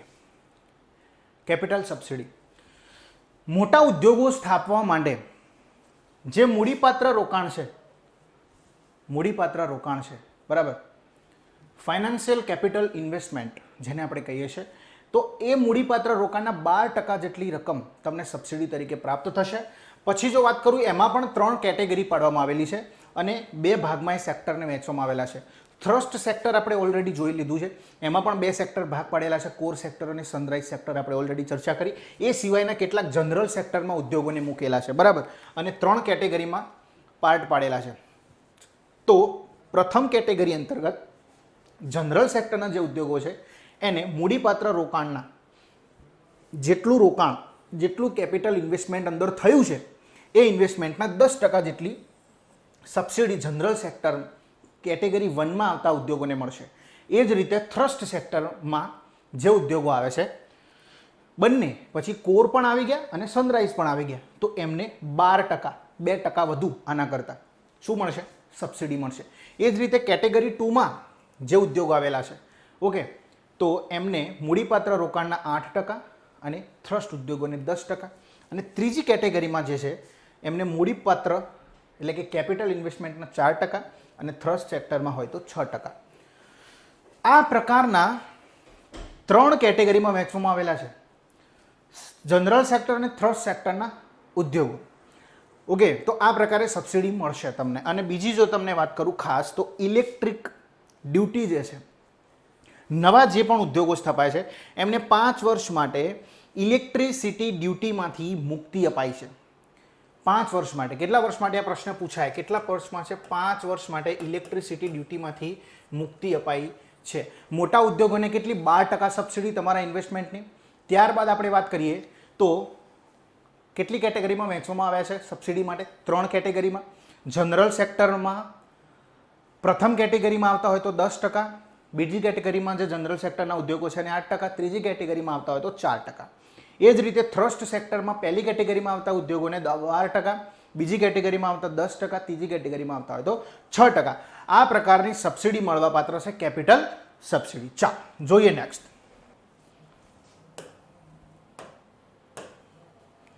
ચાલો હવે કેપિટલ સબસિડીની આપણે ચર્ચા કરવાની છે. તો એની અંદર કોઈ કંપની લોન લે છે, ધિરાણ લે છે, તો એને જે ધિરાણની રકમ લીધી છે એ રકમના 25% સુધીની એને સબસિડી મળી શકે છે.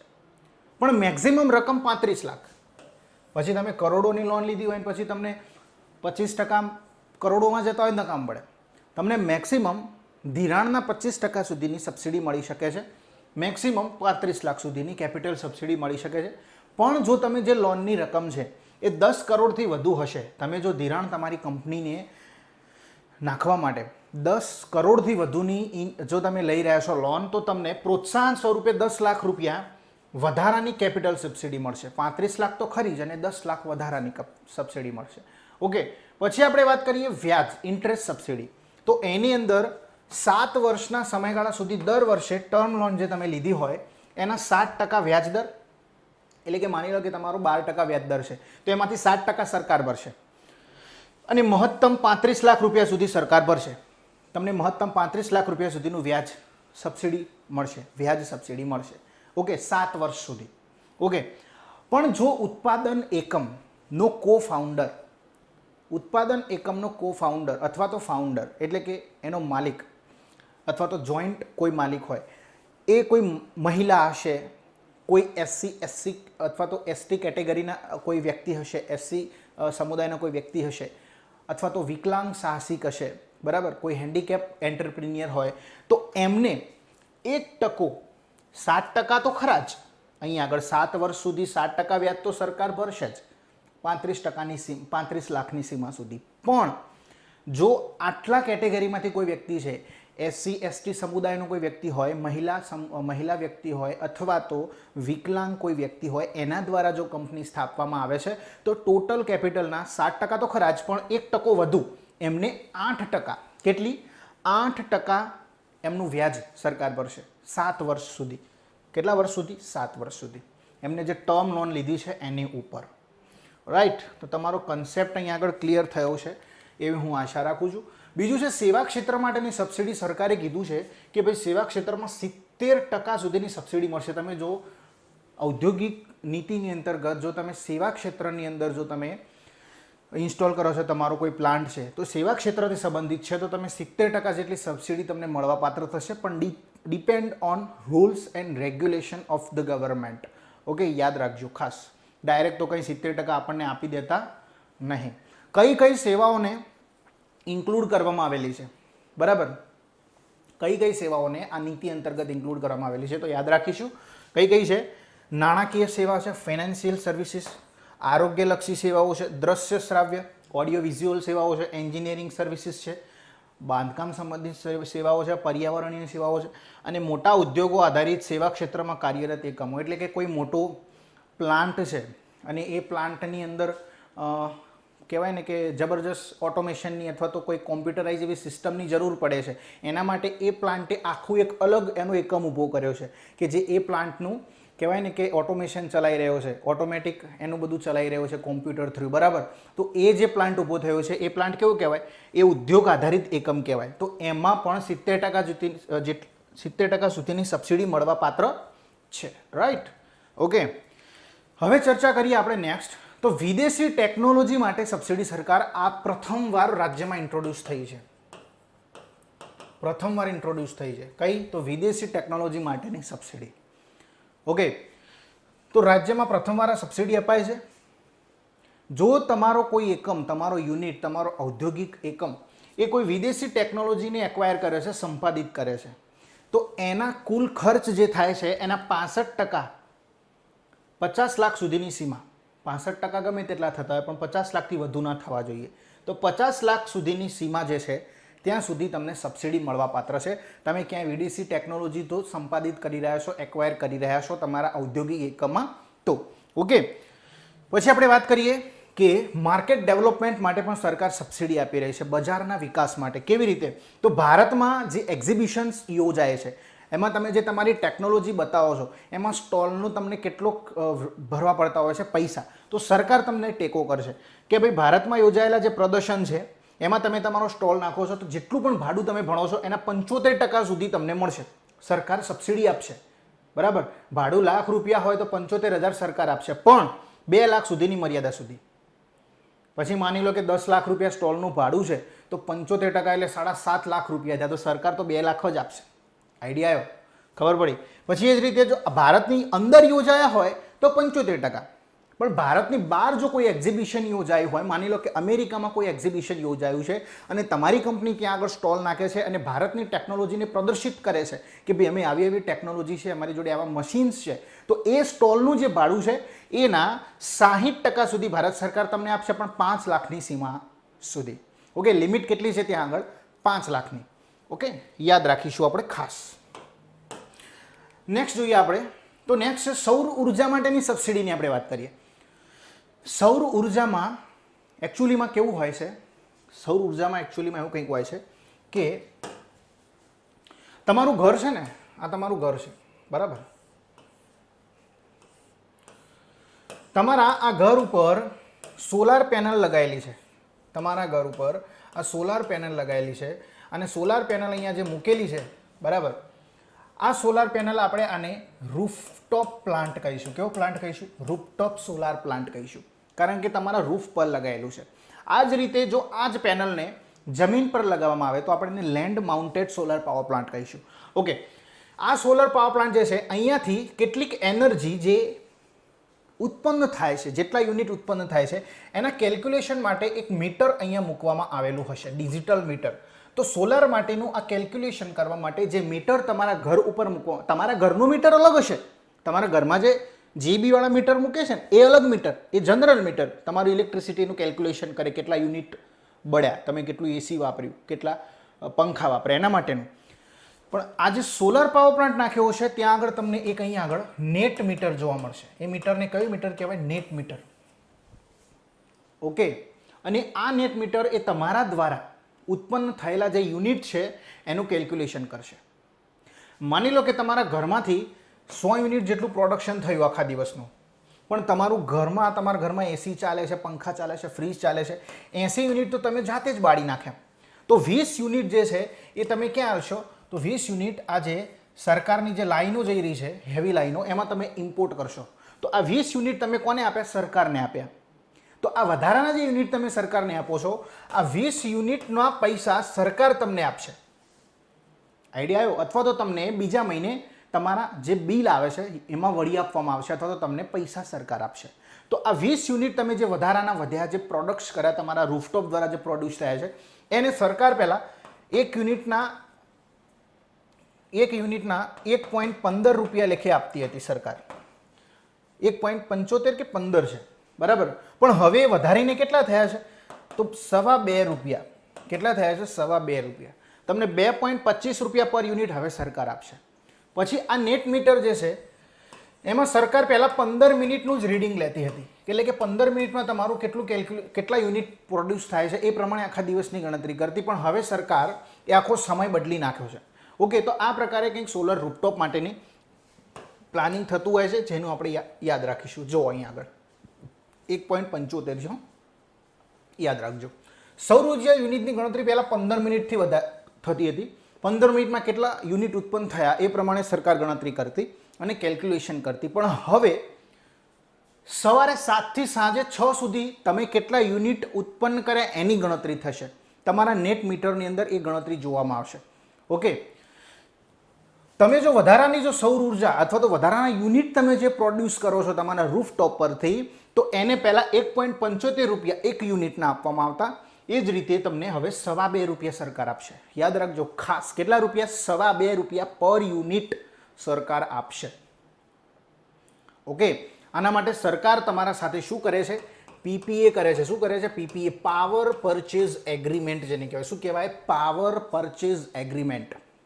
ઓકે, સ્થાપિત ઉદ્યોગો એટલે કે કોઈ ઉદ્યોગની સ્થાપના થાય છે અને એ ઉદ્યોગની અંદર જે ઇલેક્ટ્રિસિટી વાપરવાની છે એને, એ ઇલેક્ટ્રિસિટી જો એ સૌર ઉર્જાના ઉપયોગ માટે વાપરે છે અને સૌર ઉર્જા માટે કેટલીક લોન લે છે, માની લો કે એના પાવર પ્લાન્ટ એ લગાવે છે, સોલાર પાવર પ્લાન્ટ એના એકમ પર લગાવે છે, એના પાવર પ્લાન્ટ એના ઔદ્યોગિક એકમ પર લગાવે છે, તો એ 1 લાખ રૂપિયાની સબસિડી લે છે. તો એને કંઈક 1 લાખ રૂપિયાની લોન લે છે પાવર પ્લાન્ટ લગાવવા, તો એ લોન પર એને કંઈક સબસિડી સરકાર આપશે. કેટલી આપશે એની હજી જાહેરાત નથી કરી, બરાબર, પણ આપશે. ઓકે, આમાં 2 ફેક્ટ મહત્વના છે આપણા માટે. એક તો આ ખાસ, પહેલાં સરકાર 1.75 રૂપિયે વધારાની વીજળી ખરીદતી, હવે તમને 2.25 રૂપિયા પ્રતિ યુનિટ આપશે જો તમે વધારાની વીજળી ઉત્પન્ન કરો છો તો. રાઈટ. પછી છે એમએસએમઈ સેક્ટરની આપણે ચર્ચા કરવાની છે. એમએસએમઈ સેક્ટરની જો આપણે ચર્ચા કરીએ તો એમએસએમઈની વ્યાખ્યા ભારત સરકારે કરેલ વ્યાખ્યા મુજબ રહેશે. હમણાં તાજેતરમાં સરકારે micro small and medium enterprise જે છે એની વ્યાખ્યા બદલી છે, ડેફિનેશન બદલી છે. શું બદલી છે? તો પહેલાં તો આપણે ચર્ચા કરીએ તો પહેલાં જે ડેફિનેશન હતી એમાં મેન્યુફેક્ચરિંગ અને સેવા ક્ષેત્ર બંને માટે અલગ અલગ વ્યાખ્યાઓ હતી. એટલે કે તમે આટલા કરોડનું ઇન્વેસ્ટમેન્ટ કર્યું છે, મેન્યુફેક્ચરિંગ ઇન્ડસ્ટ્રી કહેવાશે, તમે સેવામાં આટલું ઇન્વેસ્ટમેન્ટ કર્યું છે તો સર્વિસ ઇન્ડસ્ટ્રી. તો એ બંનેનો ભેદ એ નવી વ્યાખ્યામાં દૂર કરવામાં આવેલો છે. ઓકે, નવી વ્યાખ્યામાં મેન્યુફેક્ચરિંગ અને સેવા ક્ષેત્ર બંને માટેના માપદંડ એક જ રાખવામાં આવેલા છે. ઓકે, તો રોકાણ સીમા અને ટર્નઓવર સીમા આ બંનેના પોઈન્ટ ઓફ વ્યૂથી તમને સૂક્ષ્મ, લઘુ અને મધ્યમ ઉદ્યોગોનું વર્ગીકરણ અને આ જે કોઠો છે આમાંથી એક પ્રશ્ન તો જીપીએસસીમાં હશે અને હશે, લખી રાખજો. એક પ્રશ્ન તો હશે જ, બરાબર, કારણ કે આમાંથી પ્રશ્ન જીપીએસસી લે જ છે, બરાબર. સૂક્ષ્મ ઉદ્યોગ કોને કહેવાશે? તો એવા ઉદ્યોગો જેની રોકાણ સીમા 1 કરોડથી ઓછી હોય, એટલે કે ઇન્વેસ્ટમેન્ટ જે થયું છે એ 1 કરોડ કરતાં ઓછું હોય. ઓકે, 99,09,999 રૂપિયા સુધીનું જો ઇન્વેસ્ટમેન્ટ થાય તો એ માઇક્રો ઇન્ડસ્ટ્રી કહેવાશે. ટર્નઓવરને પોઈન્ટ ઓફ વ્યૂથી જો વાત કરીએ તો જો કોઈ કંપની 5 કરોડથી ઓછું ટર્નઓવર કરી રહી છે, 4,99,9,999 રૂપિયાનું જો કોઈ ઇન્ડસ્ટ્રી ટર્નઓવર કરી રહી છે, એનું વાર્ષિક ટર્નઓવર 5 કરોડથી ઓછું છે, તો એ પણ સૂક્ષ્મ એટલે કે માઇક્રો ઇન્ડસ્ટ્રીમાં એની ગણતરી થશે. તો બે વસ્તુ આપણે જોઈ, રોકાણ 1 કરોડથી ઓછું હોય અથવા શબ્દ બોલું છું 5 કરોડથી ઓછું એનું ટર્નઓવર હોય તો એ ઇન્ડસ્ટ્રીઓને કેવી કહેવાશે? સૂક્ષ્મ ઇન્ડસ્ટ્રીઓ. એ જ રીતે લઘુ ઇન્ડસ્ટ્રી કોને કહેવાશે? Small industry. તો રોકાણ 1 કરોડથી 10 કરોડના વચ્ચે હોય, એટલે કે 10 કરોડથી ઓછું હોય, બરાબર. 1 કરોડથી 10 કરોડના વચ્ચેનું રોકાણ હોય તો એવી ઇન્ડસ્ટ્રીઓને આપણે કહીશું લઘુ ઇન્ડસ્ટ્રી. અને આપણે વાત કરીએ ટર્નઓવરની તો 5 કરોડથી 50 કરોડ સુધીનું અથવા તો 50 કરોડથી ઓછું કહી શકાય. શબ્દ એક જ છે. 5 કરોડ સુધી તો શું હોય? 5 કરોડ સુધી તો કોને? તો સૂક્ષ્મ ઇન્ડસ્ટ્રી કહેવાય. પણ 5 કરોડથી 50 કરોડ સુધી લઘુ ઇન્ડસ્ટ્રી કહેવાશે, રાઈટ. મધ્યમ ઇન્ડસ્ટ્રી કોને કહેવાશે? Medium industry. ઓકે, તો 50 કરોડથી ઓછું એટલે કે 10 કરોડથી 50 કરોડ સુધીનું જો ઇન્વેસ્ટમેન્ટ થશે એ કંપનીમાં તો એ મધ્યમ ઇન્ડસ્ટ્રી. એ રીતે ટર્નઓવર પ્રમાણે જો આપણે વાત કરીએ ટર્નઓવર પ્રમાણે તો 50 કરોડથી 250 કરોડ સુધીનું જો ઇન્વેસ્ટમેન્ટ હશે તો એને આપણે કહીશું મધ્યમ ઉદ્યોગ. અને 250 કરોડથી વધુ હોય તો પછી એ મોટા ઉદ્યોગ, બૃહદ ઉદ્યોગમાં સમાવેશ થશે. તો આપણે આ ચર્ચા કરી. આ કોઠો ખાસ યાદ રાખજો. ઓકે, શું જોયું? 1 કરોડથી ઓછું રોકાણની વાત છે, ઇન્વેસ્ટમેન્ટ, તો સૂક્ષ્મ. 1 કરોડથી ઓછું સૂક્ષ્મ. 1 થી 10 કરોડ, 1 કરોડ સુધી તો સૂક્ષ્મ આવશે. 1 થી 10 કરોડનું ઇન્વેસ્ટમેન્ટ હોય તો લઘુ. 10 થી 50 કરોડનું ઇન્વેસ્ટમેન્ટ હોય તો મધ્યમ. એ જ રીતે ટર્નઓવરમાં 5 કરોડ સુધીનું હોય તો સૂક્ષ્મ, 5 થી 50 કરોડ સુધીનું ટર્નઓવર હોય તો લઘુ, અને 50 થી 250 કરોડ સુધીનું ટર્નઓવર હોય તો મધ્યમ ઉદ્યોગોમાં ગણતરી થશે. પછી મેન્યુફેક્ચરિંગ હોય કે સેવા હોય, બરાબર, બંને માટેનો ક્રાઇટેરિયા એક જ રાખવામાં આવેલો છે.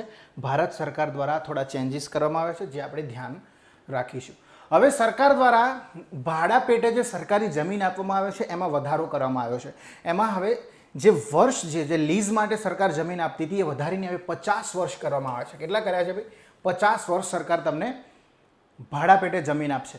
એમાં પણ જે બજાર કિંમત છે એના 100% તમને લીઝ રેન્ટ પણ સરકાર આપશે, ભાડું આપશે, બરાબર, સપોર્ટ કરશે ઇન શોર્ટ તમને. પછી વાત કરીએ કે જે એકમ છે, માની લો કે સરકાર જોડેથી તમે લીઝ પર જમીન લીધી, તમે સરકાર જોડે કેટલાક કરાર કર્યા કે ભાઈ 50 વર્ષ સુધી સરકાર જોડે તમે કરાર કર્યો કે અહીંયા આગળ મારે ઔદ્યોગિક એકમ નાખવાનો છે, તો ખરેખર તમે ભાડાથી જમીન લીધી છે. હવે એ જમીન ઉપર તમે લોન ના લઈ શકો, પણ આ ઔદ્યોગિક નીતિમાં એક સુધારો કર્યો છે કે તમે એ જે જમીન ભાડા પેટે લીધી છે એને મોર્ગેજ કરી અને એના પર એ જમીન પર તમે લોન પણ લઈ શકશો. ઓકે, સરકારે મંજૂરી આપી છે કે બેંકમાંથી લોન લેવા માટે જમીન મોર્ગેજ રાખવાની મંજૂરી, ભલે ભાડેથી લીધી હોય. આઈડિયા આવ્યો? ખબર પડી? લીઝનો સમયગાળો પણ તમે લંબાવી શકશો, પણ as per rules and regulation of the government. Okay, ચાલો. તો ભાડા માટે જમીન 50 વર્ષ કર્યા છે સરકાર. કેટલું? 6% લીઝ રેન્ટ આપશે. પછી વાત કરીએ તો જમીન મોર્ગેજ પર, એટલે કે એ જમીન જે ભાડાને લીધી છે એના પર તમે લોન પણ લઈ શકશો. ઓકે, અને એમાં સમયગાળાનો વધારો પણ કરી શકાશે. કેવી રીતે? નિયમો પ્રમાણે. ઓકે, પછી છે સ્ટાર્ટઅપ સહાય. સરકાર શું આપે છે? તો દેશના જેટલા કુલ સ્ટાર્ટઅપ છે, નવા ઉદ્યોગો, ઇનિશિયલ સ્ટેજ, મતલબ કે કંઈક નવું તમે શોધો છો માર્કેટમાં અને તમે એનું ઇન્વેસ્ટમેન્ટ કરો છો અને એનું પ્રોડક્શન કરો છો ભારતમાં, તો એ સ્ટાર્ટઅપમાં આપણે ગણતરી કરીએ છીએ. કંઈક નવું છે તમારી જોડે જે પ્રોડક્ટ છે, તો એવા ટોટલ સ્ટાર્ટઅપ ભારતમાં જે થયા છે એના 43% જેટલા સ્ટાર્ટઅપ એ અમદાવાદની અંદર શરૂ થયા છે. બરાબર. પછી આપણે વાત કરીએ, સૌથી વધુ છે અમદાવાદમાં સ્ટાર્ટઅપ, સૌથી વધુ છે. સીડ સપોર્ટની જે રકમ, સીડ સપોર્ટ એટલે મતલબ કે ઔદ્યોગિક ઇન્ડસ્ટ્રી, મતલબ કે સ્ટાર્ટઅપ શરૂ કરવા માટે કેટલુંક ઇનિશિયલ પેમેન્ટની જરૂર પડે. બરાબર. કાં તો તમે વેન્ચર કેપિટલમાંથી લઈ શકો છો. વેન્ચર કેપિટલ મેં સમજાયેલું છે એપ્લિકેશનમાં, સારું એવું. વેન્ચર કેપિટલમાંથી ઇન્વેસ્ટમેન્ટ લઈ શકો છો, અથવા પછી ગવર્મેન્ટ પણ સપોર્ટ કરતી હોય છે. ગવર્મેન્ટ પણ કેટલોક સપોર્ટ કરતી હોય છે. તો આ જે સીડ સપોર્ટ રકમ છે એ પહેલાં 20 લાખ રૂપિયાનો સરકાર સપોર્ટ કરતી, જે વધારીને હવે 30 લાખ રૂપિયા કરી છે. ઇનિશિયલ સ્ટેજ ઉપર જ્યારે તમારે સ્ટાર્ટઅપ કરવું છે, ઔદ્યોગિક ઇન્ડસ્ટ્રી નાખવી છે તમારી પ્રોડક્ટને લઈ, તો સરકાર તમને 20 લાખ રૂપિયા પહેલાં આપતી હતી, એ હવે 30 લાખ કરે છે. એ જ રીતે સસ્ટેનન્સ એલાઉન્સ, એટલે કે તમારી ઇન્ડસ્ટ્રીને સસ્ટેન રહેવા માટે, કન્ટિન્યુ રાખવા માટે કેટલાક કન્ટિન્યુઅસલી ખર્ચા કરવા પડતા હોય છે. બરાબર. એ બધા જ ખર્ચાને પહોંચી વળવા માટે કેટલાક સપોર્ટ સરકાર પણ આપે છે. બરાબર. 1 વર્ષ માટે તમને સરકાર પૈસા આપે છે મંથ વાઇઝ. પહેલાં 1 વર્ષ માટે સરકાર આપતી 10,000 રૂપિયા 1 મહિનાના. હવે સરકારે આ નીતિમાં વધારીને 20,000 કરી નાખ્યા છે. એટલે કે તમે સ્ટાર્ટઅપ નાખો છો તો તમને 1 વર્ષ સુધી સરકાર 10,000 રૂપિયા આપતી. તમે એનું બિલ ભરો કે કંઈ બી કરો, પણ હવે 20,000 રૂપિયા આપશે. ઓકે. અને જો એ કંપનીની કો-ફાઉન્ડર અથવા તો માલિક એ કોઈ મહિલા છે તો એને 25,000 રૂપિયા 12 મહિના માટે મળશે. માસિક, મહિનાના 25,000, એવી રીતે 12 મહિના સુધી એને મળશે. સસ્ટેનન્સ એલાઉન્સની વાત છે. ઓકે. હવે તમે કોઈ એવું સ્ટાર્ટઅપ નાખો છો કે જે સમાજમાં નોંધપાત્ર તમારો પ્રભાવ ઊભો કરે છે, તમારી એક ઇમેજ બનાવે છે નોંધપાત્ર સમાજમાં. બરાબર. જેનાથી કોઈ સશક્તિકરણ થઈ શકે, મહિલા સશક્તિકરણ થઈ શકે, તો એવી જો કોઈ તમે સ્ટાર્ટઅપ નાખો છો તો એને વધારાની 10 લાખ રૂપિયા ગ્રાન્ટ પણ સરકાર આપશે. આ પ્રકારનું આ નીતિમાં જોગવાઈ કરવામાં આવેલી છે. 10 લાખ રૂપિયા ગ્રાન્ટની વાત છે, લોન નહીં, ગ્રાન્ટ. એટલે તમને પાછા આપવાની જરૂર નથી. અનુદાન આપણે જેને ગુજરાતીમાં કહીએ છીએ. ઓકે. હવે રાષ્ટ્રીય અને આંતરરાષ્ટ્રીય પ્રોગ્રામમાં નોંધણી માટે સ્ટાર્ટઅપ દીઠ 3 લાખ વધારાની જોગવાઈ સહાયની કરી છે. એનો મતલબ શું થાય કે આંતરરાષ્ટ્રીય પ્રોગ્રામ, માની લો કે કોઈ યુનેસ્કો છે અથવા તો વર્લ્ડ હેલ્થ ઓર્ગેનાઇઝેશન છે, કોઈ પણ એવી સંસ્થા છે જેના દ્વારા કોઈ પ્રોગ્રામ ચલાવવામાં આવી રહ્યો છે. બરાબર. માની લો કે વર્લ્ડ હેલ્થ ઓર્ગેનાઇઝેશન દ્વારા COVID-19ના સંદર્ભમાં કોઈ પ્રોગ્રામ ચલાવવામાં આવી રહ્યો છે અને એમાં તમારું સ્ટાર્ટઅપ એ મદદ કરી શકે તેમ છે, તો તમે એ પ્રોગ્રામમાં સહભાગી થાઓ છો અને તમને જે ખર્ચ પડે છે એમાં સરકાર તમને 3 લાખ રૂપિયાની વધારાની સહાય તમારા સ્ટાર્ટઅપને આપશે. ઓકે. તો આંતરરાષ્ટ્રીય પ્રોગ્રામ માટેની આપણે વાત કરી. ઓકે. તો સીડ સપોર્ટ એ 20 લાખથી વધારે 30 લાખ કર્યો છે. સસ્ટેનન્સ એલાઉન્સ એ 10,000 રૂપિયા પ્રતિ મહિના 12 મહિના માટે આપવામાં આવતું, એ વધારીને 20,000 રૂપિયા પ્રતિ મહિના 12 મહિના માટે કર્યું છે. પણ જો મહિલા હોય તો એ 25,000 રૂપિયા પ્રતિ માસ આપશે. ઓકે. સમાજમાં નોંધપાત્ર વધારો ઉપર 10 લાખની ગ્રાન્ટ આપશે. એ જ રીતે આંતરરાષ્ટ્રીય પ્રોગ્રામમાં તમે જો ભાગ લો છો, ઓકે, તો સ્ટાર્ટઅપ દીઠ 3 લાખ રૂપિયા સરકાર આપશે, જે આપણે યાદ રાખીશું. રાઈટ. ચાલો જોઈએ. હવે છે રિલોકેશન ઇન્સેન્ટિવ. આ શબ્દ શું છે સમજો. રિલોકેશન ઇન્સેન્ટિવ એનો મતલબ શું? માની લો કે કોઈ કંપની છે એ કોઈ રાજ્યમાંથી સ્થળાંતર કરે છે ભારતના. માની લો કે ત્યાં આગળ કોઈ એવો રોગ ફેલાયો છે, કોઈ એવી મહામારી આવી છે. બરાબર. તો કોઈ રાજ્યમાંથી ગુજરાતમાં આવે છે. માની લો કે ઓડિશામાંથી ગુજરાતમાં કોઈ કંપની આવી, અથવા તો કોઈ દેશ છે, ચાઇના છે, ચાઇનાની અંદર અત્યારે હાલ અમેરિકાનું પ્રેશર જોરદાર છે, તો એ કંપનીઓ ત્યાંથી ક્યાં આવે છે? ગુજરાતમાં આવે છે. તો આવી કંપનીઓને સરકાર એક વિશેષ ઇન્સેન્ટિવ આપશે. વિશેષ ઇન્સેન્ટિવ આપશે. ઓકે. જેને આપણે રીલોકેશન ઇન્સેન્ટિવ કહીશું. કોઈ કંપની કોઈ બીજા રાજ્યમાંથી ગુજરાતમાં આવે છે, કોઈ બીજા દેશમાંથી ગુજરાતમાં આવે છે તો એવી કંપનીઓને સરકાર વિશેષ ઇન્સેન્ટિવ આપશે, જેને આપણે રીલોકેશન ઇન્સેન્ટિવ કહીશું. આ પણ જોગવાઈ સરકારે કરી છે. કેટલું આપશે એની જોગવાઈ નથી કરી, એ અલગથી એકમ પ્રમાણે આપશે. પછી છે રિસર્ચ અને innovation. Okay, research and development, production development એકમ જે હોય એને સ્થાપવા માટે જો ખાનગી કંપની એ રિસર્ચ અને ડેવલપમેન્ટના સંદર્ભમાં કોઈ પ્લાન્ટ નાખે છે તો એને 5 કરોડની સહાયતા સરકાર આપશે. અને કોઈ ટેકનિકલ કોલેજ, કોઈ ટેકનિકલ ઇન્સ્ટિટ્યૂટ હોય એને કોઈ સ્પોન્સર કરે છે, માની લો કે IIT છે ગાંધીનગર, અને ગાંધીનગર GIDCમાં કોઈ રિસર્ચ અને ડેવલપમેન્ટ માટેની કંપની છે, એ એને સ્પોન્સરશિપ આપે છે કે ભાઈ અમારું રિસર્ચ અને ડેવલપમેન્ટ તમારે કરવાનું છે. ઓકે, તો IIT ગાંધીનગર એ રિસર્ચ કરશે એ કંપનીના પ્રોડક્ટનું, એ કંપનીના ઇનોવેશનનું, બરાબર. તો એ જે ખર્ચ થઈ રહ્યો છે એને 50% ગવર્મેન્ટ આપશે. 50 લાખ રૂપિયા સુધીની સીમા સુધી, સીમા 50 લાખ રૂપિયા વધુમાં વધુ. કેટલી? 50 લાખ, બરાબર છે. અને આ ખર્ચમાં જમીન અને બિલ્ડિંગનો ખર્ચ ગણાશે નહીં. જમીન અને બિલ્ડિંગનો ખર્ચ ગણાશે નહીં. આમાં બે વસ્તુ આપણે જોઈ. કંપની પોતાનું રિસર્ચ અને ઇનોવેશનનું આખું સેન્ટર ખોલે, આખો એકમ ખોલે, તો પણ એને 50% લેખે, એટલે કે 50 લાખની સીમા સુધી એને સરકાર સહાય કરશે. અથવા તો એ કોઈ ઇન્સ્ટિટ્યુશન, કોઈ રિસર્ચ અને ડેવલપમેન્ટ સંસ્થા છે, કોઈ એવી સંસ્થા છે ટેકનિકલ ઇન્સ્ટિટ્યૂટ, એને સ્પોન્સરશિપ આપી દે છે કે અમારું રિસર્ચ અને ઇનોવેશન તમારે કરવાનું છે, તો પણ એનો જે ખર્ચ થયો છે એના 50% સુધી સરકાર સહાય આપશે. અને 50 લાખની સીમા સુધી. ઓકે, એ આપણે યાદ રાખીશું. પછી આપણે જોઈએ ઔદ્યોગિક અવસંરચના, ઇન્ડસ્ટ્રીયલ ઇન્ફ્રાસ્ટ્રક્ચરની વાત છે. એની અંદર આપણે વાત કરવાની છે તો કે ભાઈ ઔદ્યોગિક પાર્ક સ્થાપવા માટે સરકાર જે રોકાણ તમે કરી રહ્યા છો એના 25% અને 30 કરોડની મહત્તમ સીમા સુધીની સહાય કરી રહી છે. ઔદ્યોગિક પાર્ક માટે કેટલા? રોકાણના 25%. પછી એ જ રીતે જો તમે કોઈ વનબંધુ તાલુકાઓમાં, સરકારે જે વનબંધુ તાલુકાઓ જાહેર કરેલા છે, બરાબર, આદિવાસી વન વિસ્તારો છે, એની અંદર જો તમે ઇન્વેસ્ટમેન્ટ કરો છો તો એમાં ઔદ્યોગિક પાર્કની સ્થાપના કરો છો તો તમને 50%, આમાં 25% છે. તમે બીજે ક્યાંય ઇન્વેસ્ટમેન્ટ કરીને ઔદ્યોગિક પાર્ક બનાવો છો તો તમને સરકાર તમારા રોકાણના 25% જેટલી સહાય આપશે, જ્યારે વનબંધુ તાલુકાઓમાં 50% જેટલી સહાય આપશે. ઓકે, આ પાર્કની અંદર જે બેઝિક ઇન્ફ્રાસ્ટ્રક્ચર તમારે શરૂ કહેવાય ને કે બનાવવું પડતું હોય છે, રોડ, રસ્તા, બરાબર, પાણીની સુવિધા, ફાયર સ્ટેશન, તો આ જે બેઝિક ઇન્ફ્રાસ્ટ્રક્ચર તમે ડેવલપ કરી રહ્યા છો તમારા ઔદ્યોગિક પાર્કની અંદર, તો એમાં જે ખર્ચો થયો છે એ ખર્ચાના 80% સુધી ગવર્મેન્ટ આપશે, પણ 25 કરોડની સીમા સુધી. 25 કરોડથી વધારે નહીં, 25 કરોડ સુધી સરકાર આપશે તમારે રોકાણના, પ્રોજેક્ટ ખર્ચના 80%. ઓકે, પછી તમે જે લેબરને રહેવા માટે હાઉસિંગ બનાવો છો, બરાબર, તો એ હાઉસિંગનો જે ખર્ચ થાય છે એના 80% 25 કરોડની સીમા સુધી સરકાર તમને આપશે, જેનું આપણે યાદ રાખવાનું છે. ઓકે, તો ઔદ્યોગિક પાર્કમાં તમે ઇન્વેસ્ટમેન્ટ કરો છો તો 25%, પણ એ ઇન્વેસ્ટમેન્ટ ઔદ્યોગિક પાર્ક તમે વનબંધુ જિલ્લામાં બનાવો છો તો 50%. સીમા કેટલી? 30 કરોડની, એથી વધારે નહીં મળે. એ જ રીતે તમે બેઝિક ઇન્ફ્રાસ્ટ્રક્ચર બનાવો છો તો 80%. શ્રમિકોના હાઉસિંગ માટેની તમે કોઈ કોમ્પ્લેક્સ બનાવો છો તો 80%. તો આ આપણે વાત કરી સરકારની સહાય માટેની, ઇન્ડસ્ટ્રીયલ ઇન્ફ્રાસ્ટ્રક્ચર માટે. GPCB પ્રમાણિત ઝીરો લિક્વિડ ડિસ્ચાર્જ. કોઈ પણ કંપની પ્રોડક્શન કરી રહી છે, પછી કેમિકલ કંપની હોય માની લો, અને પ્રોડક્શન કરી રહી છે, તો એમાંથી કેટલુંક લિક્વિડ ડિસ્ચાર્જ થતું હોય છે, બહાર આવતું હોય છે.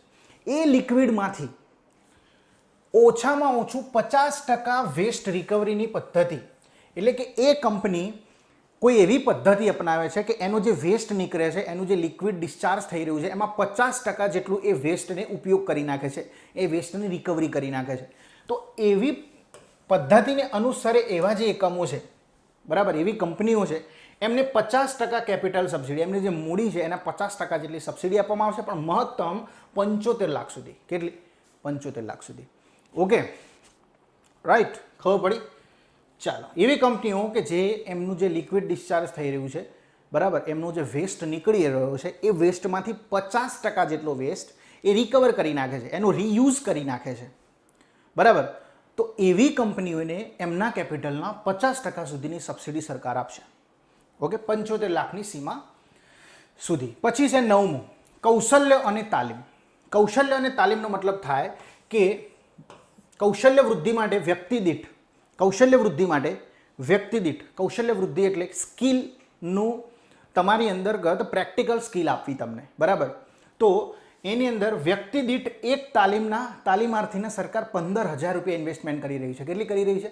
15,000 રૂપિયા. સરકાર દ્વારા ઘણા બધા પ્રોગ્રામ ચલાવવામાં આવી રહ્યા છે સ્કિલ બાબતે, બરાબર. પ્રધાનમંત્રી કૌશલ્યવર્ધન યોજના, આ બધી યોજનાઓની અંદર શું કરવામાં આવે છે તો કે ભાઈ જે લાભાર્થીઓ છે એમને સ્કિલ પ્રોવાઈડ કરવામાં આવે છે, પ્રેક્ટિકલ નોલેજ આપવામાં આવે છે અલગ અલગ ફિલ્ડમાં, બરાબર. તો અહીં આગળ પણ સેમ આ નીતિમાં એવું જ કીધું છે કે સરકાર એ વ્યક્તિ દીઠ એક તાલીમાર્થીના 15,000 રૂપિયા સુધીનું પ્રોત્સાહન આપશે, બરાબર. પછી આપણે વાત કરીએ, આ ચર્ચા કરી નાખી, બરાબર. ઓકે, હવે 10મું છે IFP, ઇન્વેસ્ટમેન્ટ ફેસિલિટેશન પોર્ટલ. આ એક પોર્ટલ છે. આ પોર્ટલ ઉપર શું થશે તો આ એક સિંગલ વિન્ડો ક્લિયરન્સ સિસ્ટમ છે. સિંગલ વિન્ડો ક્લિયરન્સ સિસ્ટમ મતલબ કે કોઈ પણ વ્યક્તિને ગુજરાતમાં ઇન્ડસ્ટ્રી સ્થાપવી છે તો એને અત્યાર સુધી 26 જેટલી મંજૂરીઓ લેવી પડતી. એટલે કે એને અલગ અલગ ડિપાર્ટમેન્ટ, અલગ અલગ મંત્રાલયમાં જઈ અને એને મંજૂરીઓ લેવી પડતી. પણ આ પોર્ટલ દ્વારા એને એટલી બધી મંજૂરીઓ લેવાની જરૂર નથી. આ એક જ પોર્ટલ પર એક જ અરજી કરવાની છે અને આ અરજી કરશે એટલે તરત જ એને બધા જ ક્લિયરન્સ આ પોર્ટલ પરથી જ મળી જશે. એટલે માટે તો આ ઇન્વેસ્ટમેન્ટ ફેસિલિટેશન પોર્ટલની સરકારે અહીં આગળ ચર્ચા કરી છે, જેમાં સિંગલ વિન્ડો ક્લિયરન્સની સુવિધા ઉપલબ્ધ કરાઈ છે. ઓકે, તો આ હતી આપણી ગુજરાત ઇન્ડસ્ટ્રીયલ પોલિસી 2020, જે આવતા વર્ષથી લાગુ થશે. અત્યારે હાલ 2000ની પોલિસી, જે 2015ની પોલિસી છે એ એક્સટેન્ડ કરેલી છે, જે આ વર્ષના એન્ડિંગમાં એટલે કે 31 ડિસેમ્બર 2020 સુધી ચાલશે અને 2021થી પછી લાગુ થશે ઇન્ડસ્ટ્રીયલ પોલિસી 2020, બરાબર. મળીશું નેક્સ્ટ આ જ રીતે એક નવા ટોપિક સાથે. Thank you. જય હિન્દ, જય ભારત.